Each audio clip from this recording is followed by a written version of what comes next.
Ursula Part 2 by Honoré de Balzac. Chapter 17. The Monogeneity of Provençal Minds. Like all crafty persons, Goupil, fortunately for Minaret, believed that the proposed marriage with Ursula was only a pretext on the part of the Colossus and Zélie for making up with him now that he was opposing them with Masson. It isn't he, thought Goupil, who has invented this scheme. I know my Zélie, she taught him his part. Bah, I'll let Masson go. In 3 years' time, I'll be deputy from Sens. Just then he saw Bongrand on his way to the opposite house for his whist, and he rushed hastily after him. You take a great interest in Mademoiselle Mirouet, my dear Monsieur Bongrand, he said. I know you will not be indifferent to her future. Her relations are considering it, and there is the programme. She ought to marry a notary whose practice should be in the chief town of an arrondissement. This notary, who would of course be elected deputy in 3 years, should settle on a dower of 100,000 francs on her.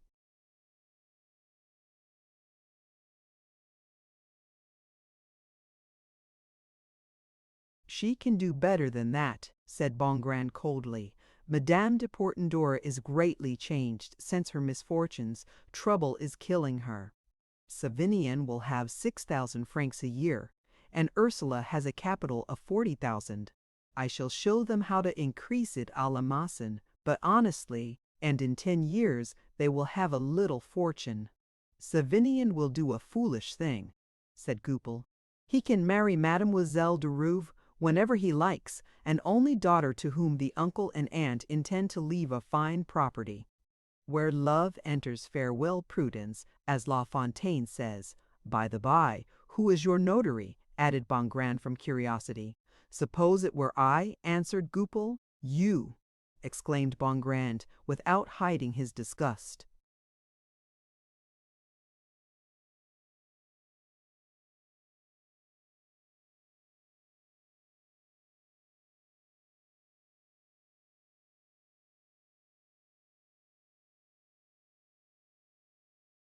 Well, well, adieu, monsieur, replied Goupil, with a parting glance of gall and hatred and defiance. Do you wish to be the wife of a notary who will settle 100,000 francs on you? Cried Bongrand, entering Madame de Portenduère's little salon, where Ursula was seated beside the old lady. Ursula and Savinien trembled and looked at each other, she smiling, he not daring to show his uneasiness. I am not mistress of myself, said Ursula, holding out her hand to Savinien in such a way that the old lady did not perceive the gesture. Well, I have refused the offer without consulting you. Why did you do that? Said Madame de Portenduère. I think the position of a notary is a very good one.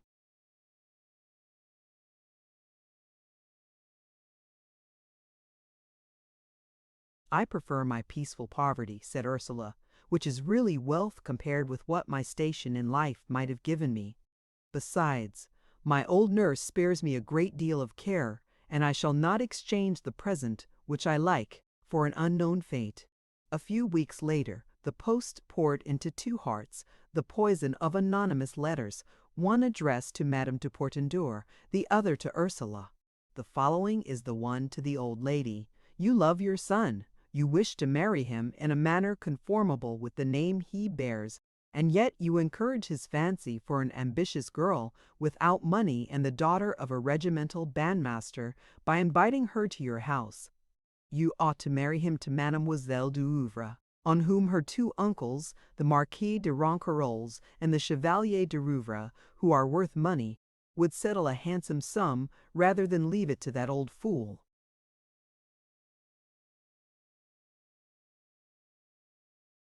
The Marquis de Rouvre, who runs through everything, Madame de Cerisy, aunt of Clementine de Rouvre, who has just lost her only son in the campaign in Algiers, will no doubt adopt her niece. A person who is your well-wisher assures you that Savinien will be accepted. The letter to Ursula was as follows. Dear Ursula, there is a young man in Nemours who idolizes you. He cannot see you working at your window without emotions which prove to him that his love will last through life. This young man is gifted with an iron will and a spirit of perseverance which nothing can discourage. Receive his addresses favorably, for his intentions are pure, and he humbly asks your hand with a sincere desire to make you happy. His fortune, already suitable, is nothing to that which he will make for you when you are once his wife. You shall be received at court as the wife of a minister and one of the first ladies in the land.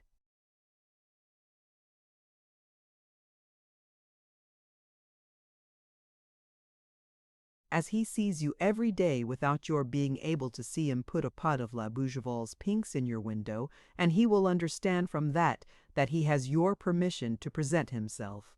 Ursula burned the letter and said nothing about it to Savinien. 2 days later she received another letter in the following language: "You do wrong, my dear Ursula, not to answer one who loves you better than life itself. You think you will marry Savinien. You are very much mistaken. That marriage will not take place. Madame de Portenduer went this morning to Rouve to ask for the hand of Mademoiselle Clementine for her son. Savinien will yield in the end. What objection can he make? The uncles of the young lady are willing to guarantee their fortune to her. It amounts to over 60,000 francs a year." This letter agonized Ursula's heart and afflicted her with the tortures of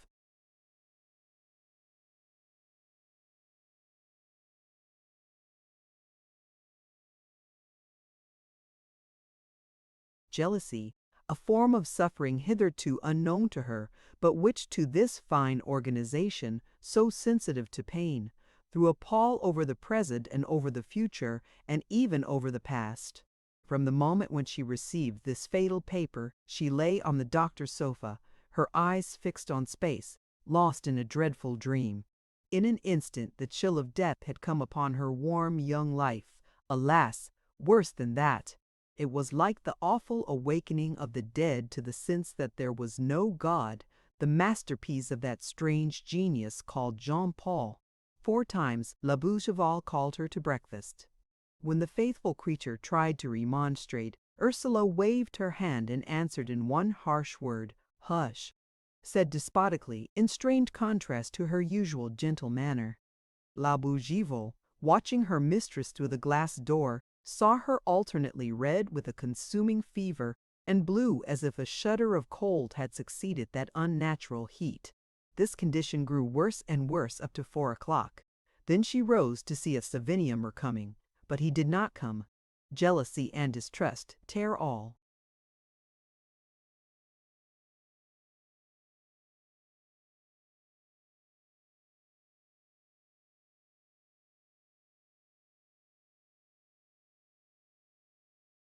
Reserves from love.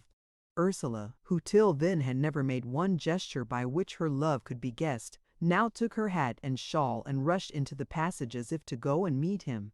But an afterthought of modesty sent her back to her little salon, where she stayed and wept. When the abbé arrived in the evening, La Bougival met him at the door. "Ah, monsieur!" she cried. "I don't know what's the matter with mademoiselle. She is—" "I know," said the abbé sadly, stopping the words of the poor nurse. He then told Ursula what she had not dared to verify, that Madame de Portenduer had gone to dine at Rouvray. "And Savinien too?" she asked. "Yes."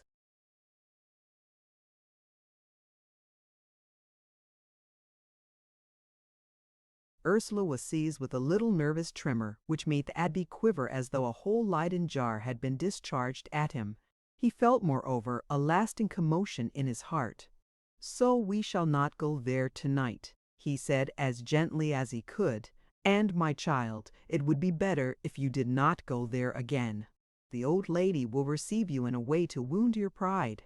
Monsieur Bongrand and I, who had succeeded in bringing her to consider your marriage, have no idea from what quarter this new influence has come to change her, as it were in a moment. I expect the worst. Nothing can surprise me now," said Ursula in a pained voice. "In such extremities it is a comfort to feel that we have done nothing to displease God. Submit, dear daughter, and do not seek to fathom the ways of Providence," said the abbé.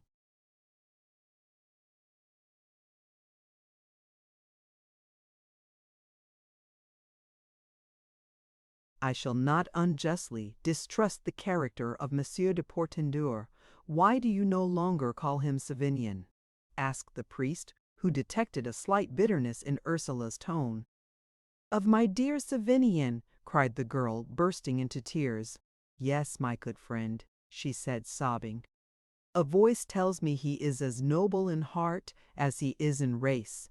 He has not only told me that he loves me alone, but he has proved it in 100 delicate ways, and by restraining heroically his ardent feelings. Lately, when he took the hand I held out to him, that evening when Monsieur Bongrand proposed to me a husband, it was the first time, I swear to you, that I had ever given it. He began with a jest when he blew me a kiss across the street, but since then our affection has never outwardly passed, as you well know, the narrowest limits. But I will tell you, you who read my soul except in this one region where none but the angels see, well, I will tell you, this love has been in me the secret.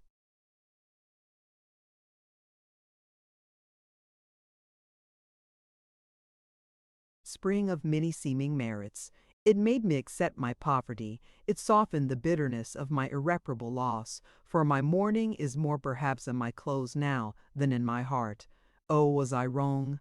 Can it be that love was stronger in me than my gratitude to my benefactor, and God has punished me for it? But how could it be otherwise? I respected in myself Savinion's future wife. Yes, perhaps I was too proud. Perhaps it is that pride which God has humbled. God alone, as you have often told me, should be the end and object of all our actions. The abbé was deeply touched as he watched the tears roll down her pallid face. The higher her sense of security had been, the lower she was now to fall.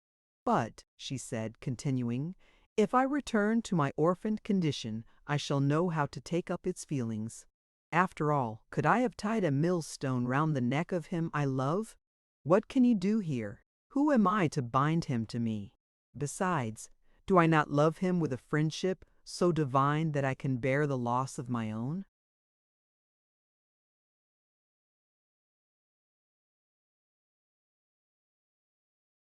Happiness in my hopes. You know I have often blamed myself for letting my hopes rest upon a grave, and for knowing they were waiting on that poor old lady's death. If Savignon is rich and happy with another, I have enough to pay for my entrance to a convent, where I shall go at once. There can no more be two loves in a woman's heart than there can be two masters in heaven, and the life of a religious is attractive to me. "He could not let his mother go alone to Rouvres," said the abbé gently. "Do not let us talk of that, my dear good friend," she answered. "I will write tonight and set him free. I am glad to have to close the windows of this room," she continued, telling her old friend of the anonymous letters, but declaring that she would not allow any inquiries to be made as to who her unknown lover might be. "Why, it was an anonymous letter that first took Madame de Portendur to Rouvres," cried the abbé. "You are annoyed for some object by evil persons." "How can that be? Neither Savignon nor I have injured anyone, and I am no longer an obstacle to the prosperity of others." "Well, well, my child," said the abbé quietly, "let us profit by this tempest, which has scattered our little circle, to put the library in order. The books are still in heaps. Bongrand and I want to get them in order. We wish to make a search among them. Put your trust in God, and remember also that in our good Bongrand and in me you have two devoted friends." "That is much, very much," she said, going with him to the threshold of the door, where she stretched out her neck like a bird looking over its nest, hoping against hope to see Savignon. Just then, Minaret and Goupil, returning from a walk in the meadows, stopped as they passed, and the Colossus spoke to Ursula.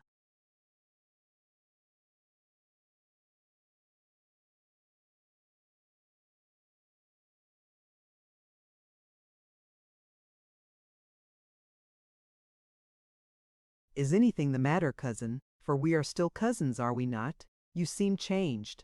Goupil looked so ardently at Ursula that she was frightened, and went back into the house without replying. "She is cross," said Minaret to the abbé. Mademoiselle Mihu is quite right not to talk to men on the threshold of her door, said the abbé. She is too young. Oh, said Goupil, I am told she doesn't lack lovers. The abbé bowed hurriedly and went as fast as he could to the Rue des Bourgeois. Well, said Goupil to Honoré, the thing is working. Did you notice how pale?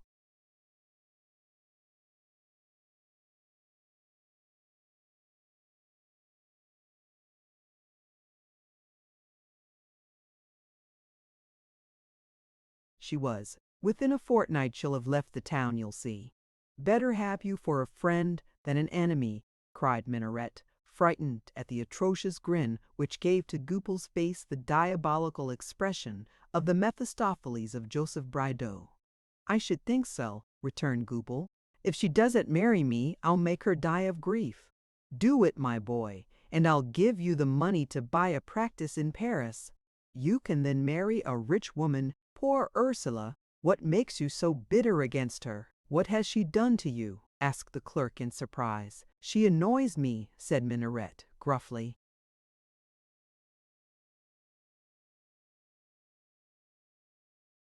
Well, wait till Monday and you shall see how I'll rasp her, said Goupil, studying the expression of the late postmaster's face. The next day, La Bougival carried the following letter to Savinien. I don't know what the dear child has written to you, she said, but she is almost dead this morning. Who, reading this letter to her lover, could fail to understand the sufferings the poor girl had gone through during the night? My dear Savinien, your mother wishes you to marry Mademoiselle de Rouvre, and perhaps she is right. You are placed between a life that is almost poverty-stricken and a life of opulence, between the betrothed of your heart and a wife in conformity with the demands of the world, between obedience to your mother and the fulfillment of your own choice, for I still believe that you have chosen me.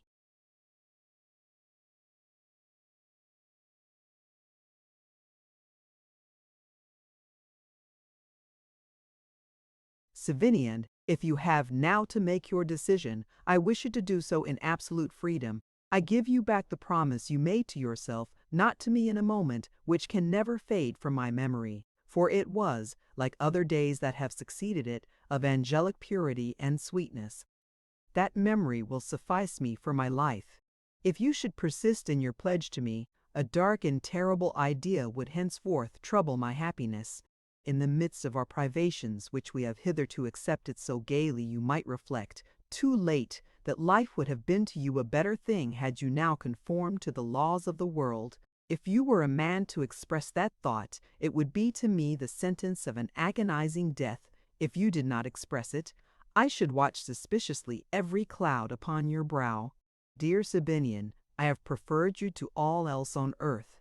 I was right to do so, for my godfather, though jealous of you, used to say to me, "Love him, my child. You will certainly belong to each other one of these days." When I went to Paris, I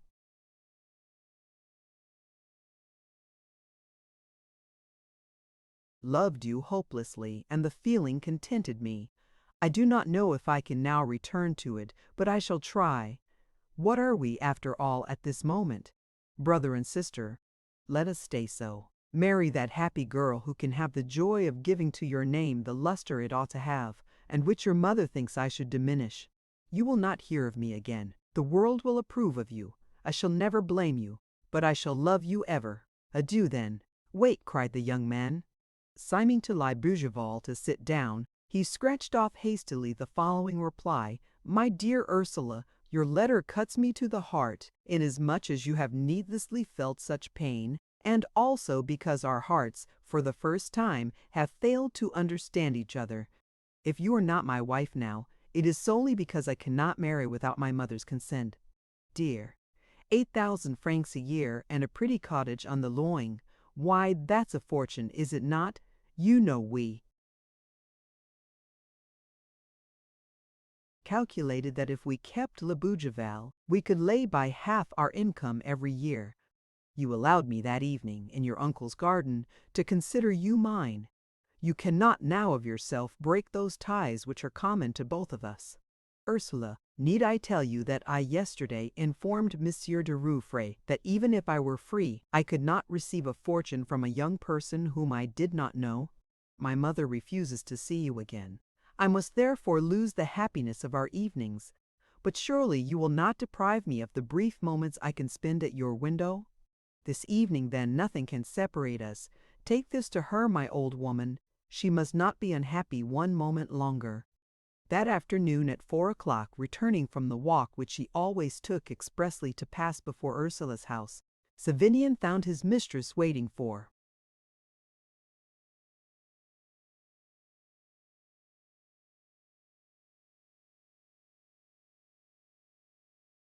him, her face a little pallid from these sudden changes and excitements. It seems to me that until now I have never known what the pleasure of seeing you is, she said to him. You once said to me, replied Savinien smiling, for I remember all your words, love lives by patience, we will wait. Dear, you have separated love from faith. Ah, this shall be the end of our quarrels. We will never have another. You have claimed to love me better than I love you, but did I ever doubt you? He said, offering her a bouquet of wild flowers arranged to express his thoughts. You have never had any reason to doubt me, she replied. And besides, you don't know all, she added in a troubled voice. Ursula had refused to receive letters by the post. But that afternoon, without being able even to guess at the nature of the trick, she had found a few moments.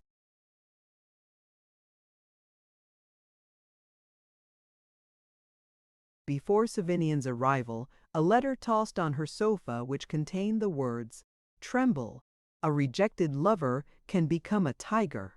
Withstanding Savinian's entreaties, she refused to tell him, out of prudence, the secret of her fears. The delight of seeing him again, after she had thought him lost to her, could alone have made her recover from the mortal chill of terror. The expectation of indefinite evil is torture to everyone. Suffering assumes the proportions of the unknown, and the unknown is the infinite of the soul. To Ursula the pain was exquisite. Something without her bounded at the slightest noise, yet she was afraid of silence and suspected even the walls of collusion. Even her sleep was restless. Goupil, who knew nothing of her nature, delicate as that of a flower, had found, with the instinct of evil, the poison that could wither and destroy her. The next day passed without a shock.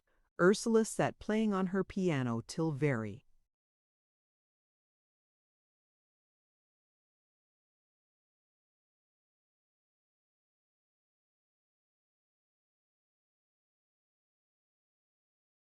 late, and went to bed easier in mind and very sleepy. About midnight, she was awakened by the music of a band composed of a clarinet, hautboy, flute, cornet, a piston, trombone, bassoon, flageolet, and triangle. All the neighbors were at their windows. The poor girl, already frightened at seeing the people in the street, received a dreadful shock as she heard the coarse, rough voice of the man proclaiming in loud tones for the beautiful Ursula Mirouet from her lover. The next day, Sunday, the whole town had heard of it, and as Ursula entered and left the church, she saw the groups of people who stood gossiping about her, and felt herself the object of their terrible curiosity. The serenade set all tongues wagging, and conjectures were rife on all sides. Ursula reached home more dead than alive, determined not to leave the house again, the abbé having advised her to say vespers in her own room. As she entered the house, she saw lying in the passage, which was floored with brick, a letter which had evidently been slipped under the door. She picked it up and read it, under the idea that it would obtain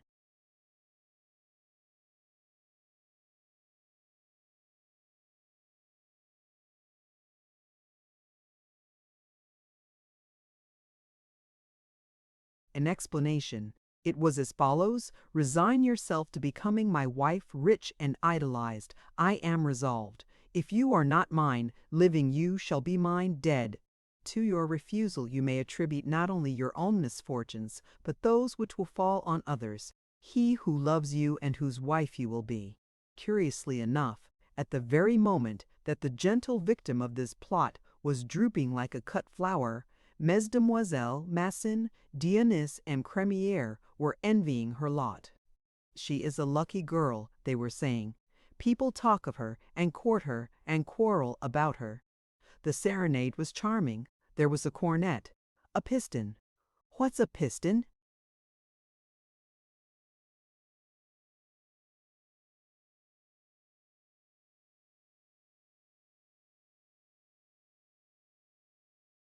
"A new musical instrument, as big as this, see," replied Angelique Crémière to Pamela Masson.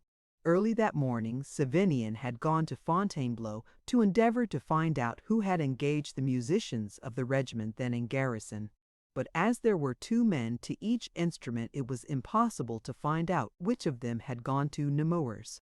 The colonel forbade them to play for any private person in future without his permission. Savinian had an interview with the Procureur du Roi, Ursula's legal guardian, and explained to him the injury these scenes would do to a young girl, naturally so delicate and sensitive, begging him to take some action to discover the author of such wrong. 3 nights later, 3 violins, a flute, a guitar, and a hautboy began another serenade. This time the musicians fled towards Montargis, where there happened then to be a company of comic actors. A loud and ringing voice called out as they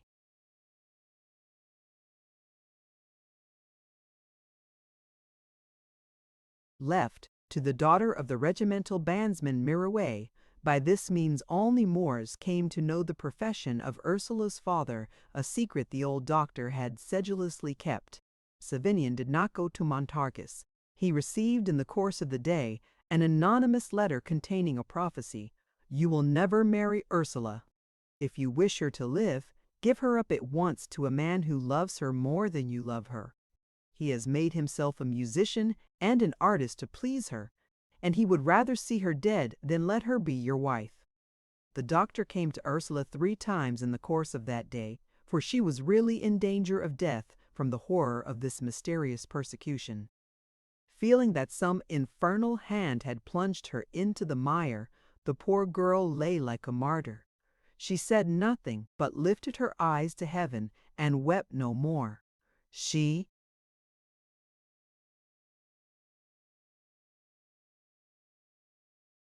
seemed awaiting other blows and prayed fervently.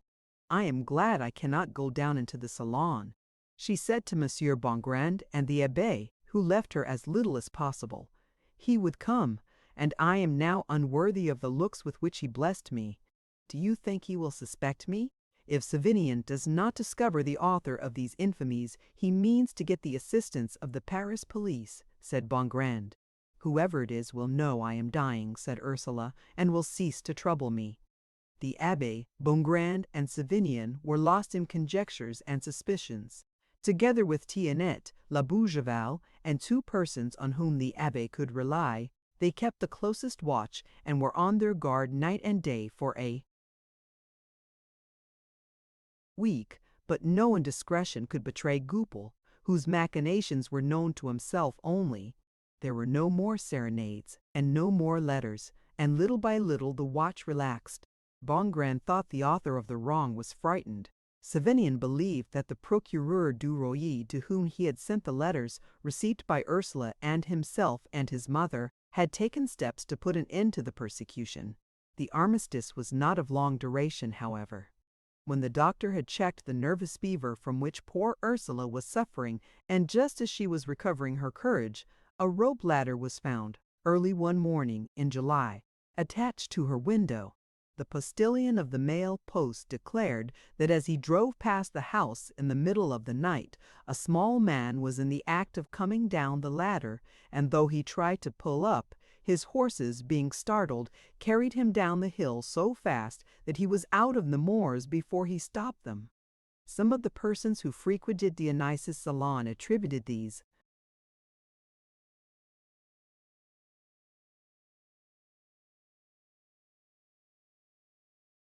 maneuvers to the Marquis du Rouvre, then much hampered in means, for Masson held his notes to a large amount.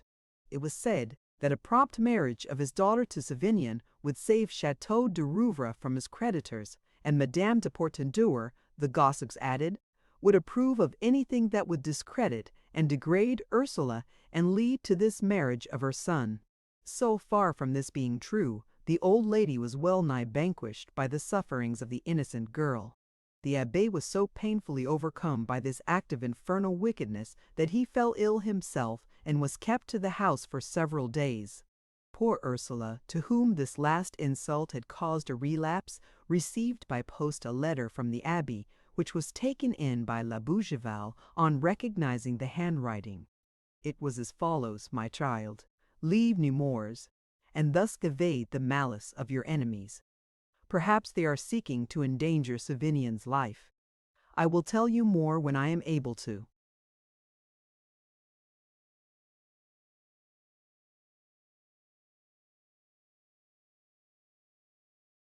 Go to you, your devoted friend, Chaperon. When Savinian, who was almost maddened by these proceedings, carried this letter to the abbé, the poor priest read it and reread it. So amazed and horror-stricken was he to see the perfection with which his own handwriting and signature were imitated. The dangerous condition into which this last atrocity threw poor Ursula sent Savinian once more to the Procureur du Roi with the forged letter. "A murder is being committed by means that the law cannot touch," he said, "upon an orphan whom the code places in your care as legal guardian. What is to be done?"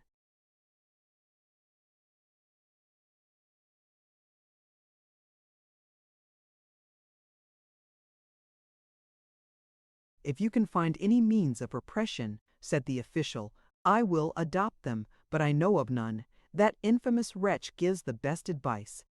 Mademoiselle Mirouet must be sent to the Sisters of the Adoration of the Sacred Heart. Meanwhile, the commissary of police at Fontainebleau shall, at my request, authorize you to carry arms in your own defense. I have been myself to Rouvre, and I found Monsieur de Rouvre justly indignant at the suspicions some of the Nemours people have put upon him. Minoret, the father of my assistant, is in treaty for the purchase of the estate. Mademoiselle is to marry a rich Polish count, and Monsieur de Rouvre himself left the neighborhood the day I saw him, to avoid arrest for debt. Desire Minoret, when questioned by his chief, dared not tell his thought. He recognized Goupil.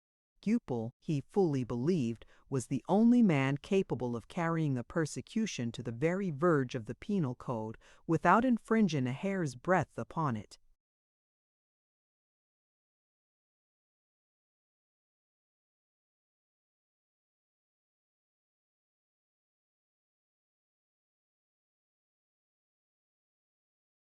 Chapter 18.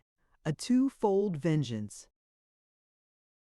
Impunity, secrecy, and success increased Goupil's audacity. He made Mawson, who was completely his dupe, sue the Marquis de Rouvre for his notes so as to force him to sell the remainder of his property to Minoret. Thus prepared, he opened negotiations for a practice at Sens, and then resolved to strike a last blow to obtain Ursula. He meant to imitate certain young men in Paris who owed their wives and their fortunes to abduction.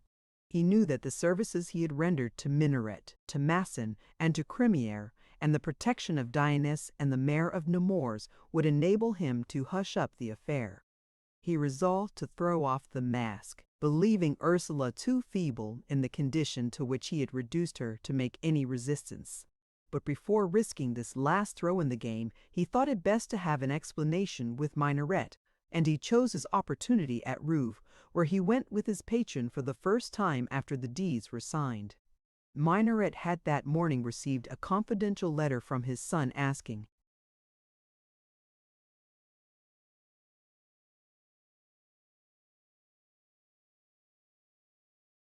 him for information as to what was happening in connection with Ursula, information that he desired to obtain before going to Nemours with the Procureur du Roi, to place her under shelter from these atrocities in the convent of the Adoration.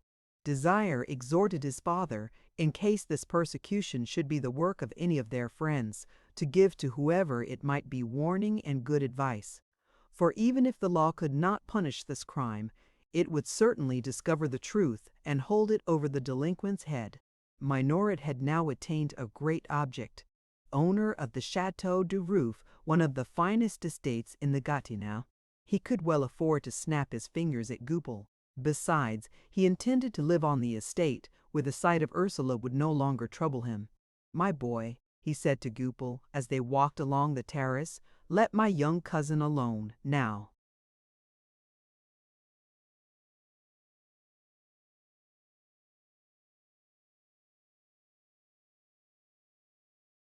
"Pooh," said the clerk, unable to imagine what capricious conduct meant. "Oh! I'm not ungrateful. You have enabled me to get this fine brick chateau with the stone copings which couldn't be built now, for 200,000 francs, and those farms and preserves in the park and gardens and woods, all for 280,000 francs. No, I'm not ungrateful. I'll give you 10%, 20,000 francs, for your services, and you can buy a sheriff's practice in the moors. I'll guarantee you a marriage with one of Crémiere's daughters, the eldest." "The one who talks piston," cried Goupil. "She'll have 30,000 francs," replied Minaret. "Don't you see, my dear boy, that you are cut out for a sheriff, just as I was to be a postmaster? People should keep to their vocation."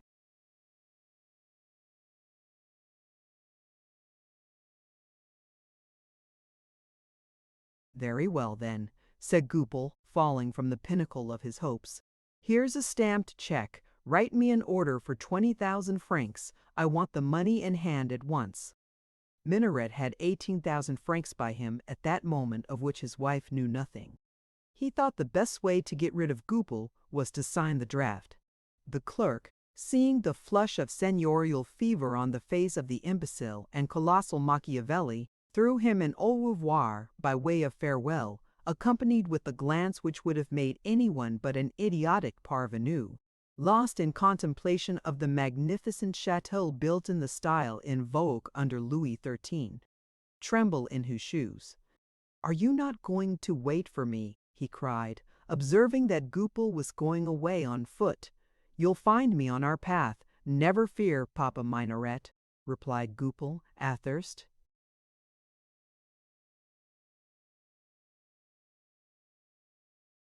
For vengeance, and resolved to know the meaning of the zigzags of Minaret's strange conduct. Since the day when the last vile calumny had sullied her life, Ursula, a prey to one of those inexplicable maladies, the seat of which is in the soul, seemed to be rapidly nearing death. She was deathly pale, speaking only at rare intervals, and then in slow and feeble words.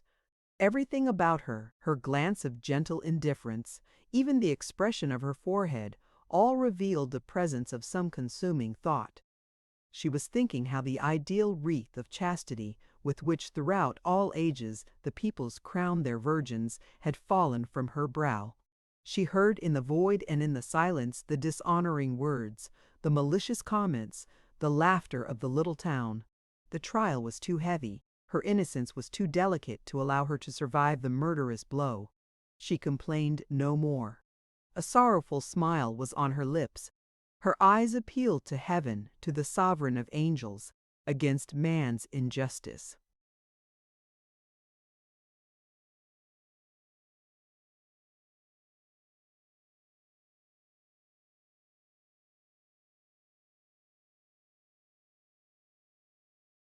When Goupil reached the moors, Ursula had just been carried down from her chamber to the ground floor in the arms of La Bougival and the doctor. A great event was about to take place. When Madame de Portenduer became really aware that the girl was dying like an ermine, though less injured in her honor than Clarissa Harlowe, she resolved to go to her and comfort her. The sight of her son's anguish, who during the whole preceding night had seemed beside himself, made the Breton soul of the old woman yield. Moreover, it seemed worthy of her own dignity to revive the courage of a girl so pure, and she saw in her visit a counterpoise to all the evil done by the little town. Her opinion, surely more powerful than that of the crowd, ought to carry with it, she thought, the influence of race. This step, which the abbé came to announce, made so great a change in Ursula that the doctor, who was about to ask for a consultation of Parisian doctors, recovered hope. They placed her on her uncle's sofa, and such was the character of her beauty that she lay there in her mourning garments, pale.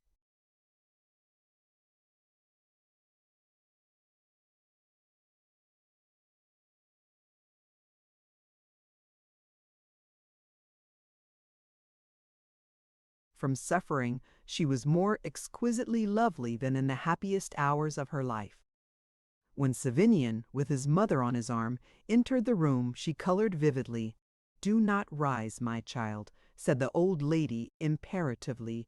"Weak and ill as I am myself, I wish to come and tell you my feelings about what is happening.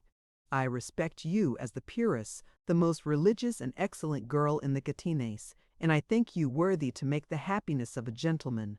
At first poor Ursula was unable to answer. She took the withered hands of Savinian's mother and kissed them. "Ah, madam," she said in a faltering voice, "I should never have had the boldness to think of rising above my condition if I had not been encouraged by promises. My only claim was that of an affection without bounds. But now they have found the means to separate me from him I love. They have made me unworthy of him. Never!" she cried with a ring in her voice which painfully affected those about her. "Never will I consent to give to any man a degraded hand, a stained reputation. I loved too well. Yes, I can admit it in my present condition. I love a creature almost as I love God, and God, hush, my child, do not calumniate God." "Come, my daughter," said the old lady, making an effort. "Do not exaggerate the harm done by an infamous joke in which no one believes. I give you my word, you will live and you shall be happy. We shall be happy," cried Savinien, kneeling beside Ursula and kissing her hand. "My mother has called you her daughter." "Enough, enough," said the doctor, feeling his patient's pulse. "Do not kill her with joy."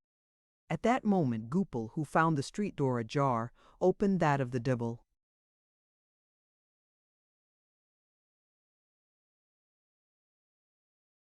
little salon, and showed his hideous face blazing with thoughts of vengeance which had crowded into his mind as he hurried along. "Monsieur de Portenduère," he said in a voice like the hissing of a viper forced from its hole. "What do you want?" said Savinien, rising from his knees. "I have a word to say to you." Savinien left the room, and Goupil took him into the little courtyard. "Swear to me by Ursula's life, by your honor as a gentleman, to do by me as if I had never told you what I am about to tell. Do this, and I will reveal to you the cause of the persecutions directed against Mademoiselle Mirouet. Can I put a stop to them?"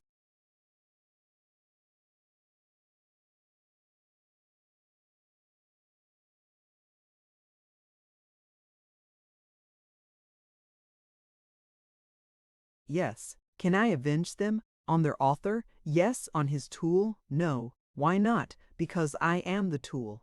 Savinien turned pale. "I have just seen Ursula," said Goupil. "Ursula?" said the lover, looking fixedly at the clerk. "Mademoiselle Mirouet," continued Goupil, made respectful by Savinien's tone. "And I would undo with my blood the wrong that has been done. I repent of it. If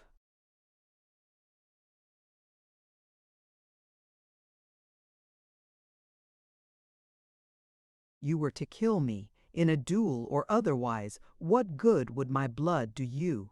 Can you drink it? At this moment it would poison you." The cold reasoning of the man, together with a feeling of eager curiosity, calmed Savinien's anger. He fixed his eyes on Goupil with a look which made that moral deformity writhe. "Who set you at this work?" said the young man. "Will you swear?"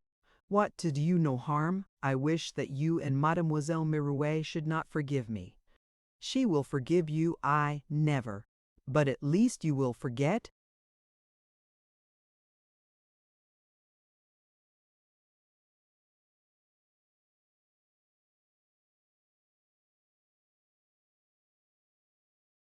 What terrible power the reason has when it is used to further self-interest. Here were two men, longing to tear one another in pieces, standing in that courtyard within 2 inches of each other, compelled to talk together, and united by a single sentiment. I will forgive you, but I shall not forget. The agreement is off, said Goupil coldly. Savinien lost patience. He applied a blow upon the man's face, which echoed through the courtyard and nearly knocked him down, making Savinien himself stagger. It is only what I deserve, said Goupil, for committing such a folly. I thought you more noble than you are. You have abused the advantage I gave you. You are in my power now, he added with a look of hatred. You are a murderer, said Savinien.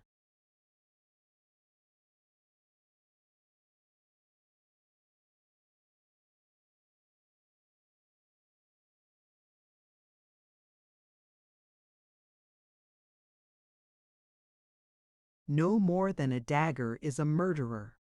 I beg your pardon, said Savinien. Are you revenged enough? Said Goupil with ferocious irony. Will you stop here? Reciprocal pardon and forgetfulness, replied Savinien. Give me your hand, said the clerk, holding out his own. It is yours, said Savinien, swallowing the shame for Ursula's sake. Now speak, who made you do this thing? Goupil looked into the scales, as it were. On one side was Savinien's blow, on the other his hatred against Minoret. For a second he was undecided. Then a voice said to him, You will be notary. And he answered,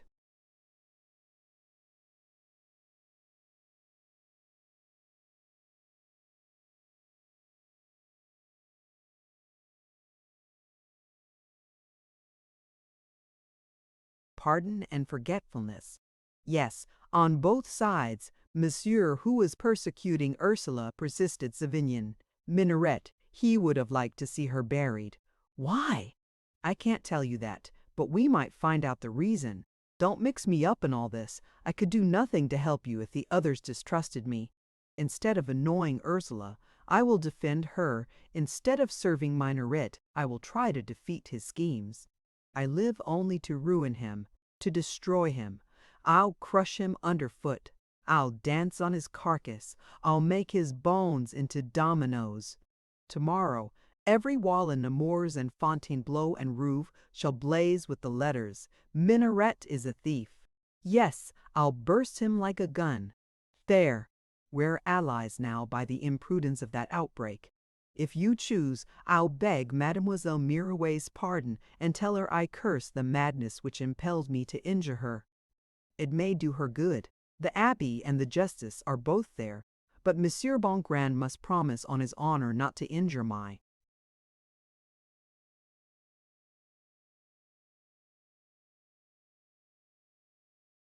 career. I have a career now. Wait a minute, said Savinien, bewildered by the revelation. Ursula, my child, he said, returning to the salon, the author of all your troubles is ashamed of his work. He repents and wishes to ask your pardon in presence of these gentlemen, on condition that all be forgotten. What? Goupil, cried the abbé, the justice, and the doctor all together. Keep his secret, said Ursula, putting a finger on her lips. Goupil heard the words, saw the gesture, and was touched. Mademoiselle, he said in a troubled voice, I wish that all Nemours could hear me tell you that a fatal passion has bewildered my brain and led me to commit a crime punishable by the blame of honest men. What I say now, I would be willing to say everywhere, deploring the harm done by such miserable tricks which may have hastened your happiness, he added rather maliciously, for I see that Madame de Portenduère is with you. That is all very well, Goupil, said the abbé. Mademoiselle forgives you, but you must not forget that you came near being her murderer. Monsieur Bongrand, said Goupil, addressing the justice of peace, I shall negotiate tonight for the course practice. I hope the reparation I have now made will not injure me with you, and that you will back my petition to the bar and the ministry. Bongrand made a thoughtful inclination of his head, and Goupil left the house to negotiate on the best terms he could for the sheriff's practice. The others remained with Ursula and did their best to restore the peace and tranquillity of her mind, already much relieved by Goupil's confession.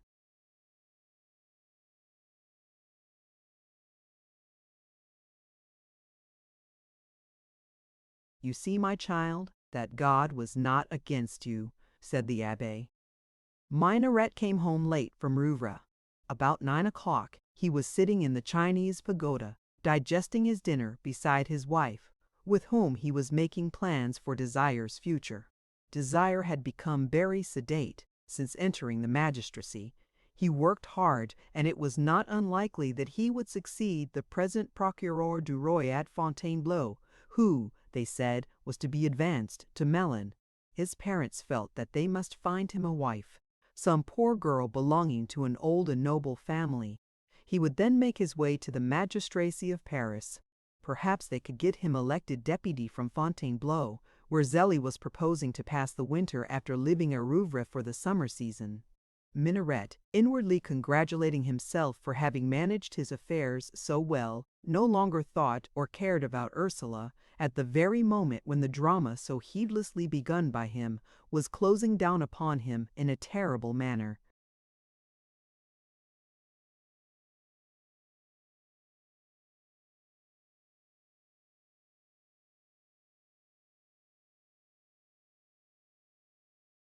"Monsieur de Portenduer is here and wishes to speak to you," said Cabarrot.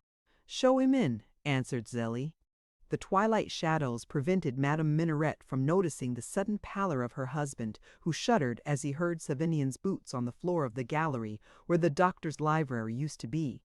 A vague presentiment of danger ran through the robber's veins. Savinian entered, and remaining standing, with his hat on his head, his cane in his hand, and both hands crossed in front of him, motionless before the husband and wife. "I have come to ascertain, Monsieur and Madame Minaret," he said, "your reasons for tormenting in an infamous manner a young lady who, as the whole town knows, is to be my wife. Why have you endeavored to tarnish her honor? Why have you wished to kill her? Why did you deliver her over to Goupil's insults? Answer."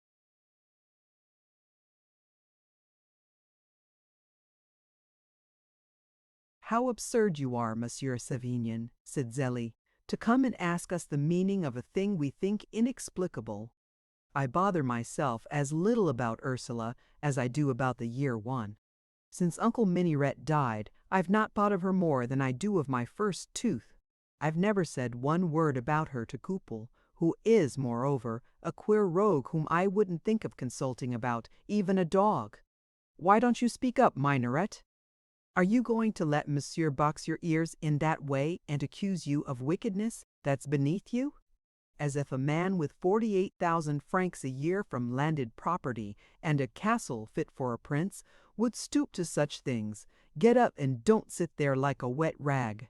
"I don't know what Monsieur means," said Minaret in his squeaking voice, the trembling of which was all the more noticeable because the voice was clear. "What object could I have in persecuting the girl? I may have said to Goupil how annoyed I was at seeing her in Nemours. My son Desire fell in love with her, and I didn't want him to marry her. That's all."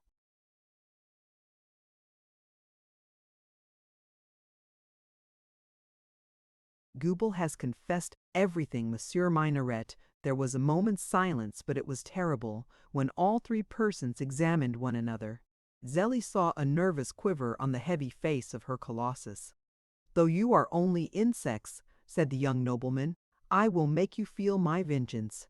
It is not from you, Monsieur Minaret, a man 68 years of age, but from your son that I shall seek satisfaction for the insults offered to Mademoiselle Muroet. The first time he sets his foot in Nemours we shall meet. He must fight me, he will do so, or be dishonored and never dare to show his face again. If he does not come to Nemours, I shall go to Fontainebleau, for I will have satisfaction. It shall never be said that you were tamely allowed to dishonor a defenseless young girl." "But the calumnies of a Goupil are not," began Minaret.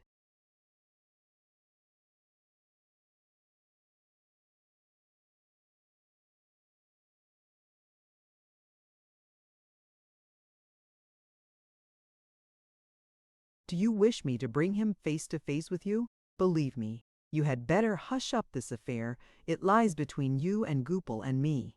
Leave it as it is. God will decide between us, and when I meet your son." "But this shan't go one," cried Zélie. Do you suppose I'll stand by and let desire fight you, a sailor whose business it is to handle swords and guns? If you've got any cause of complaint against Minirette, there's Minirette. Take Minirette, fight Minirette. But do you think my boy, who by your own account knew nothing of all this, is going to bear the brunt of it? No, my little gentleman. Somebody's teeth will pin your legs first. Come, Minurette, don't stand staring there like a big canary. You are in your own house, and you allow a man to keep his hat on before your wife. I say he shall go. Now, monsieur, be off. A man's house is his castle. I don't know what you mean with your nonsense, but show me your heels. And if you dare touch desire, you'll have to answer to me, you and your minx Ursula.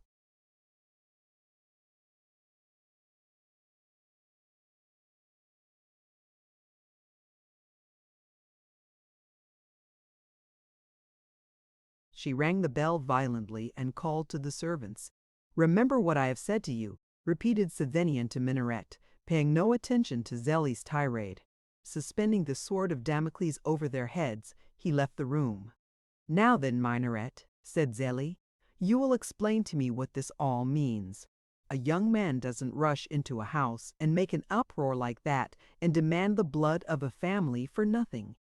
It's some mischief of that vile Goupil, said the Colossus. I promised to help him buy a practice if he would get me the Rouvray property cheap. I gave him 10% on the cost, 20,000 francs in a note, and I suppose he isn't satisfied. Yes, but why did he get up those serenades and the scandals against Ursula?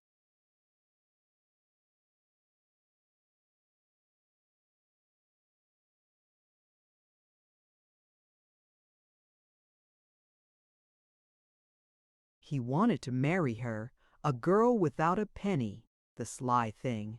Now, Minarette, you are telling me lies, and you are too much of a fool, my son, to make me believe them. There is something under all this, and you are going to tell me what it is. There's nothing. Nothing. I tell you, you lie, and I shall find it out. Do let me alone. I'll turn the faucet of that fountain of venom, Goupil, whom you're afraid of, and we'll see who gets the best of it then. Just as you choose. I know very well it will be as I choose, and what I choose first and foremost is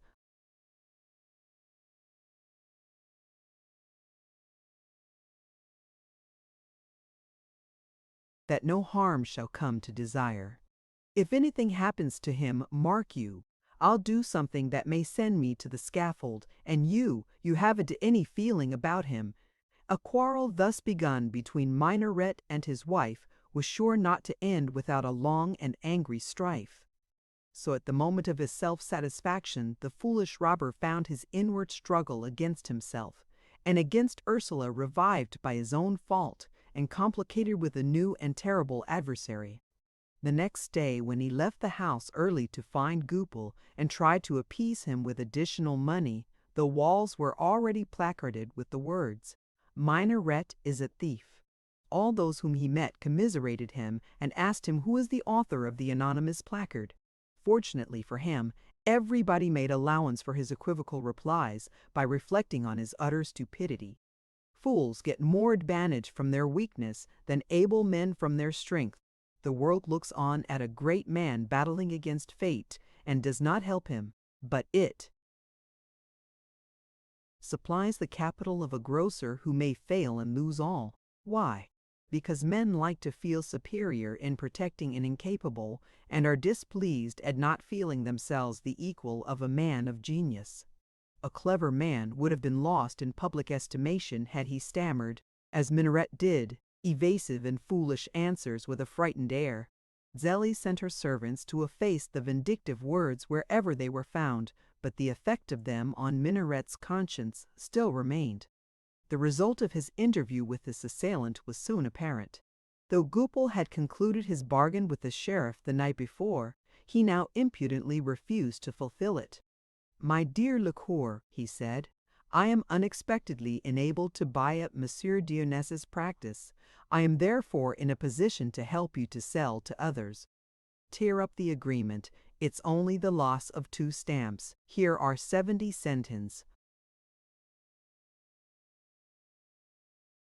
Lecoeur was too much afraid of Goupil to complain. All Nemours knew before night that Minoret had given Dionys security to enable Goupil to buy his practice. The latter wrote to Sabinian denying his charges against Minoret and telling the young nobleman that in his new position he was forbidden by the rules of the Supreme Court and also by his respect for law to fight a duel. But he warned Savinian to treat him well in future, assuring him he was a capital boxer and would break his leg at the first offense. The walls of Nemours were cleared of the inscription, but the quarrel between Minoret and his wife went on, and Savinian maintained a threatening silence. 10 days after these events, the marriage of Mademoiselle Massin, the elder, to the future notary was bruited about the town. Mademoiselle Massin had a dowry of 80,000 francs and her own peculiar ugliness. Goupil had his deformities in his practice. The union therefore seemed suitable and probable. One evening, towards midnight, 2 unknown men seized Goupil in the street. As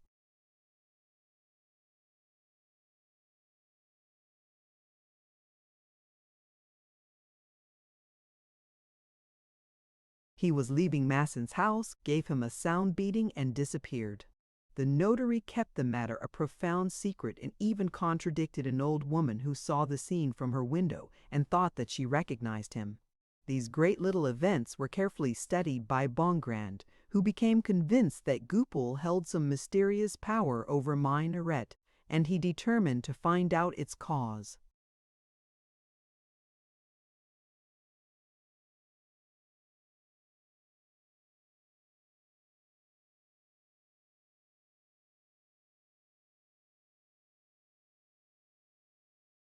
Chapter 19. Eperitunes. Though the public opinion of the little town recognized Ursula's perfect innocence, she recovered slowly. While in a state of bodily exhaustion, which left her mind and spirit free, she became the medium of phenomena, the effects of which were astounding, and of a nature to challenge science, if science had been brought into contact with them. 10 days after Madame de Portendure's visit, Ursula had a dream, with all the characteristics of a supernatural vision, as much in its moral aspects as in the, so to speak, physical circumstances. Her godfather appeared to her and made a sign that she should come with him.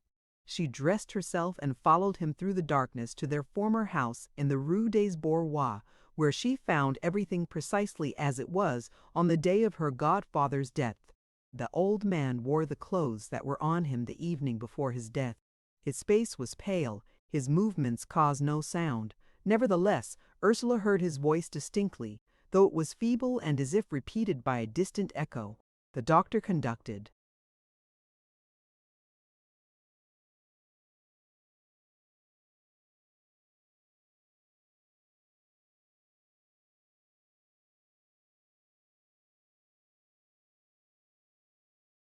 His child as far as the Chinese pagoda, where he made her lift the marble top of the little buhl cabinet just as she had raised it on the day of his death. But instead of finding nothing there, she saw the letter her godfather had told her to fetch. She opened it and read both the letter addressed to herself and the will in favor of Savinian. The writing, as she afterwards told the abbé, shone as if traced by sunbeams. "It burned my eyes," she said. When she looked at her uncle to thank him, she saw the old benevolent smile upon his discolored lips. Then, in a feeble voice, but still clearly, he told her to look at Minoret, who was listening in the corridor to what he said to her, and next, slipping the lock of the library door with his knife and taking the papers from the study, with his right hand the old man seized his goddaughter and obliged her to walk at the pace of death and follow Minoret to his own house. Ursula crossed the town, entered the post-house, and went into Zélie's old room, where the spectre showed her Minoret unfolding the letters, reading them and burning them.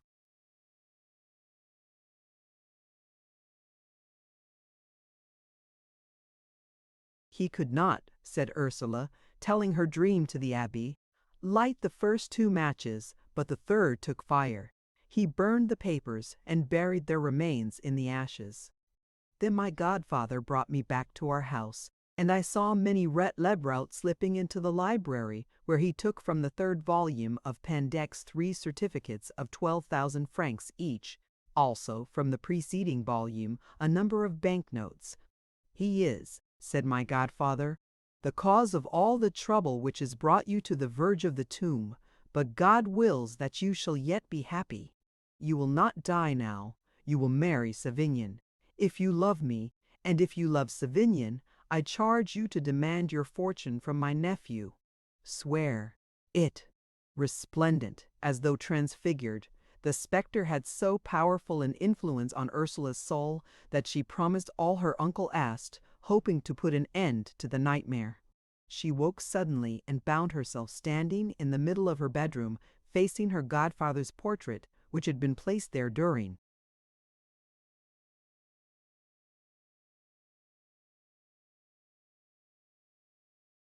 her illness. She went back to bed and fell asleep after much agitation, and on waking again, she remembered all the particulars of this singular vision, but she dared not speak of it. Her judgment and her delicacy both shrank from revealing a dream, the end and object of which was her pecuniary benefit. She attributed the vision, not unnaturally, to remarks made by Le Bougival the preceding evening, when the old woman talked of the doctor's intended liberality and of her own convictions on that subject. But the dream returned, with aggravated circumstances, which made it fearful to the poor girl. On the second occasion, the icy hand of her godfather was laid upon her shoulder, causing her the most horrible distress and indefinable sensation. "You must obey the dead," he said, in a sepulchral voice. Tears, said Ursula, relating her dreams, fell from his white, wide-open eyes. The third time the vision came, the dead man took her by the braids of her long hair and showed her the postmaster talking with Goupil and promising money if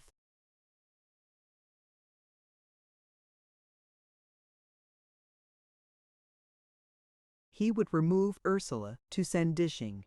Ursula then decided to relate the 3 dreams to the Abbé Chaperon. "Monsieur l'Abbé," she said, "do you believe that the dead reappear?" "My child, sacred history, profane history, and modern history have much testimony to that effect, but the Church has never made it an article of faith, and as for science, in France science laughs at the idea. What do you believe? That the power of God is infinite. Did my godfather ever speak to you of such matters? Yes, often. He had entirely changed his views of them. His conversion, as he told me at least 20 times, dated from the day when a woman in Paris heard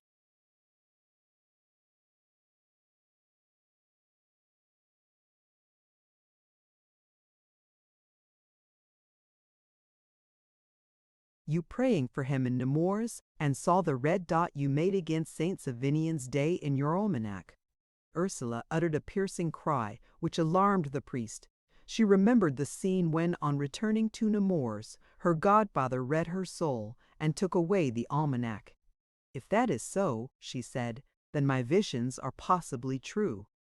My godfather has appeared to me as Jesus appeared to his disciples. He was wrapped in yellow light. He spoke to me.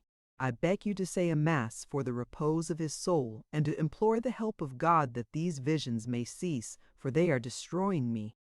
She then related the 3 dreams with all their details, insisting on the truth of what she said, on her own freedom of action, on the somnambulism of her inner being, which, she said, detached itself from her body at the bidding of the spectre and followed him with perfect ease. The thing that most surprised the abbé, too, whom Ursula's veracity was known, was the exact description which she gave of the bedroom formerly occupied by Zélie at the post-house, which Ursula had never entered and about which no one had ever spoken to her. "By what means can these singular apparitions take place?" asked Ursula. "What did my godfather think?" "Your godfather, my dear child, argued my hypothesis. He recognized the possibility of a spiritual world, A world of ideas. If ideas are of man's creation, if they subsist in a life of their own, they must have forms which our external senses cannot grasp, but which are perceptible to our inward senses when brought under certain conditions. Thus your godfather's ideas might so enfold you that you would clothe them with his bodily presence. Then, if Minaret really committed those actions, they too resolve themselves into ideas, for all action is the result of many ideas. Now, if ideas live and move in a spiritual world, your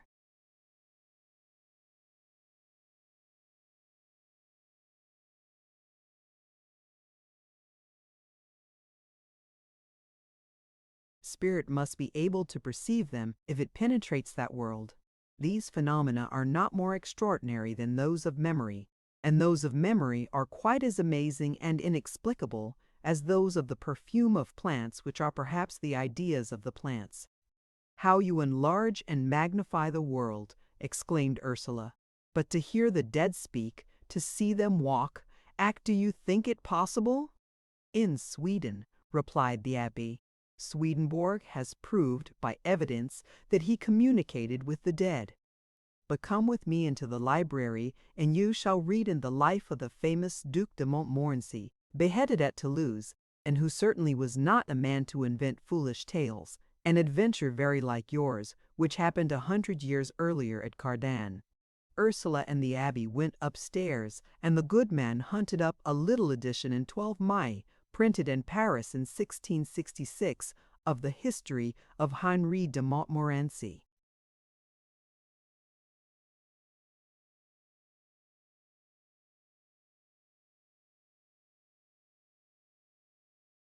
Written by a priest of that period who had known the prince.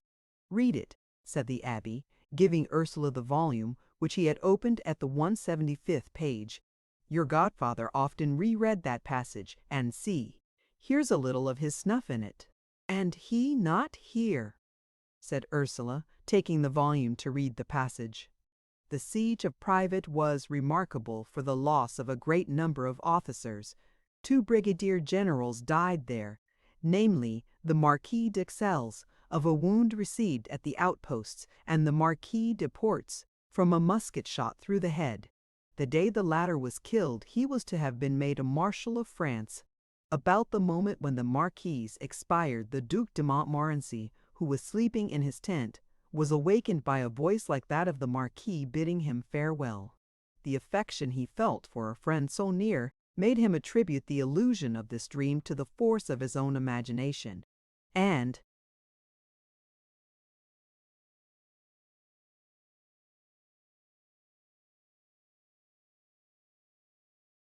owing to the fatigues of the night, which he had spent, according to his custom, in the trenches, he fell asleep once more without any sense of dread. But the same voice disturbed him again, and the phantom obliged him to wake up and listen to the same words it had said as it first passed.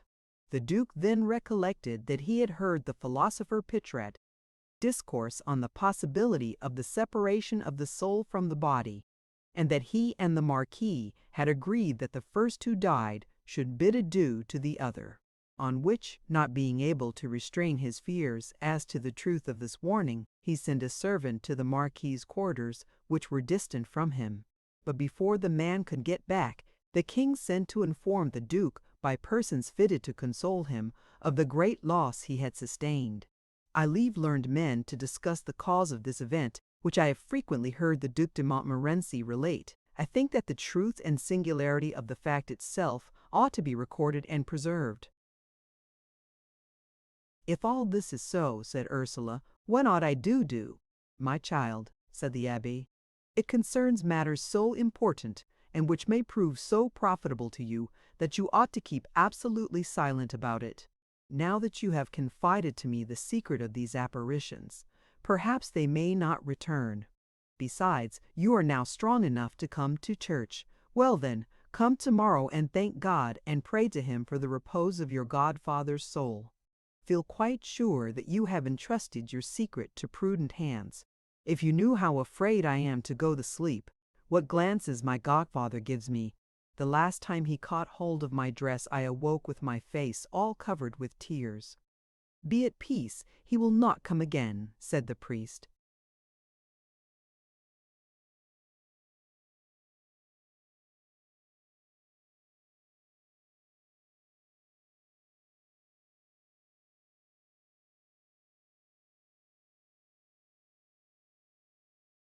Without losing a moment, the Abbé Chaperon went straight to Minaret and asked for a few moments' interview in the Chinese pagoda, requesting that they might be entirely alone. "Can anyone hear us?" he asked. "No one," replied Minaret.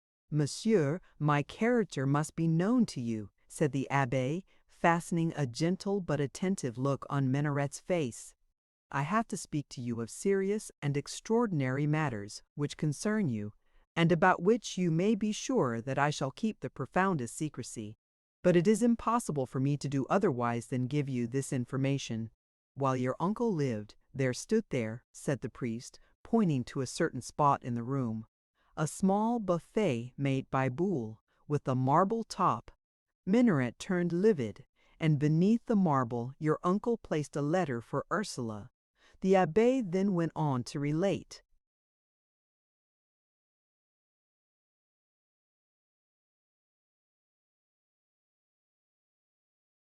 Without omitting the smallest circumstance, Minaret's conduct to Minaret himself. When the last postmaster heard the detail of the 2 matches refusing to light, he felt his hair begin to ride on his skull. "Who invented such nonsense?" he said in a strangled voice, when the tale ended. "The dead man himself." This answer made Minaret tremble, for he himself had dreamed of the doctor. "God is very good, Monsieur l'Abbé, to do miracles for me," he said, danger inspiring him to make the sole jest of his life. "All that God does is natural," replied the priest. "Your phantoms don't frighten me," said the Colossus, recovering his coolness.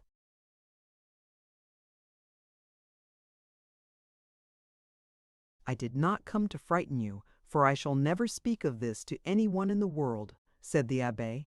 "You alone know the truth. The matter is between you and God. Come now, Monsieur l'Abbé, do you really think me capable of such a horrible abuse of confidence?" "I believe only in crimes which are confessed to me and of which the sinner repents," said the priest in an apostolic tone. "Crime?" cried Minaret. "A crime frightful in its consequences." "What consequences?" "In the fact that it escapes human justice. The crimes which are not expiated."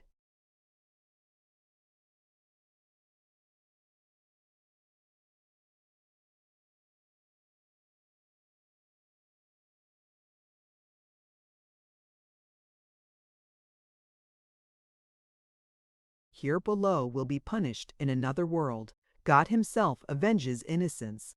Do you think God concerns himself with such trifles? If he did not see the worlds in all their details at a glance, as you take a landscape into your eye, he would not be God. Monsieur l'Abbé, will you give me your word of honor that you have had these facts from my uncle? Your uncle has appeared 3 times to Ursula and has told them and repeated them to her. Exhausted by such visions, she revealed them to me privately. She considers them so devoid of reason that she will never speak of them. You may make yourself easy on that point. I am easy on all points, Monsieur Chaperon.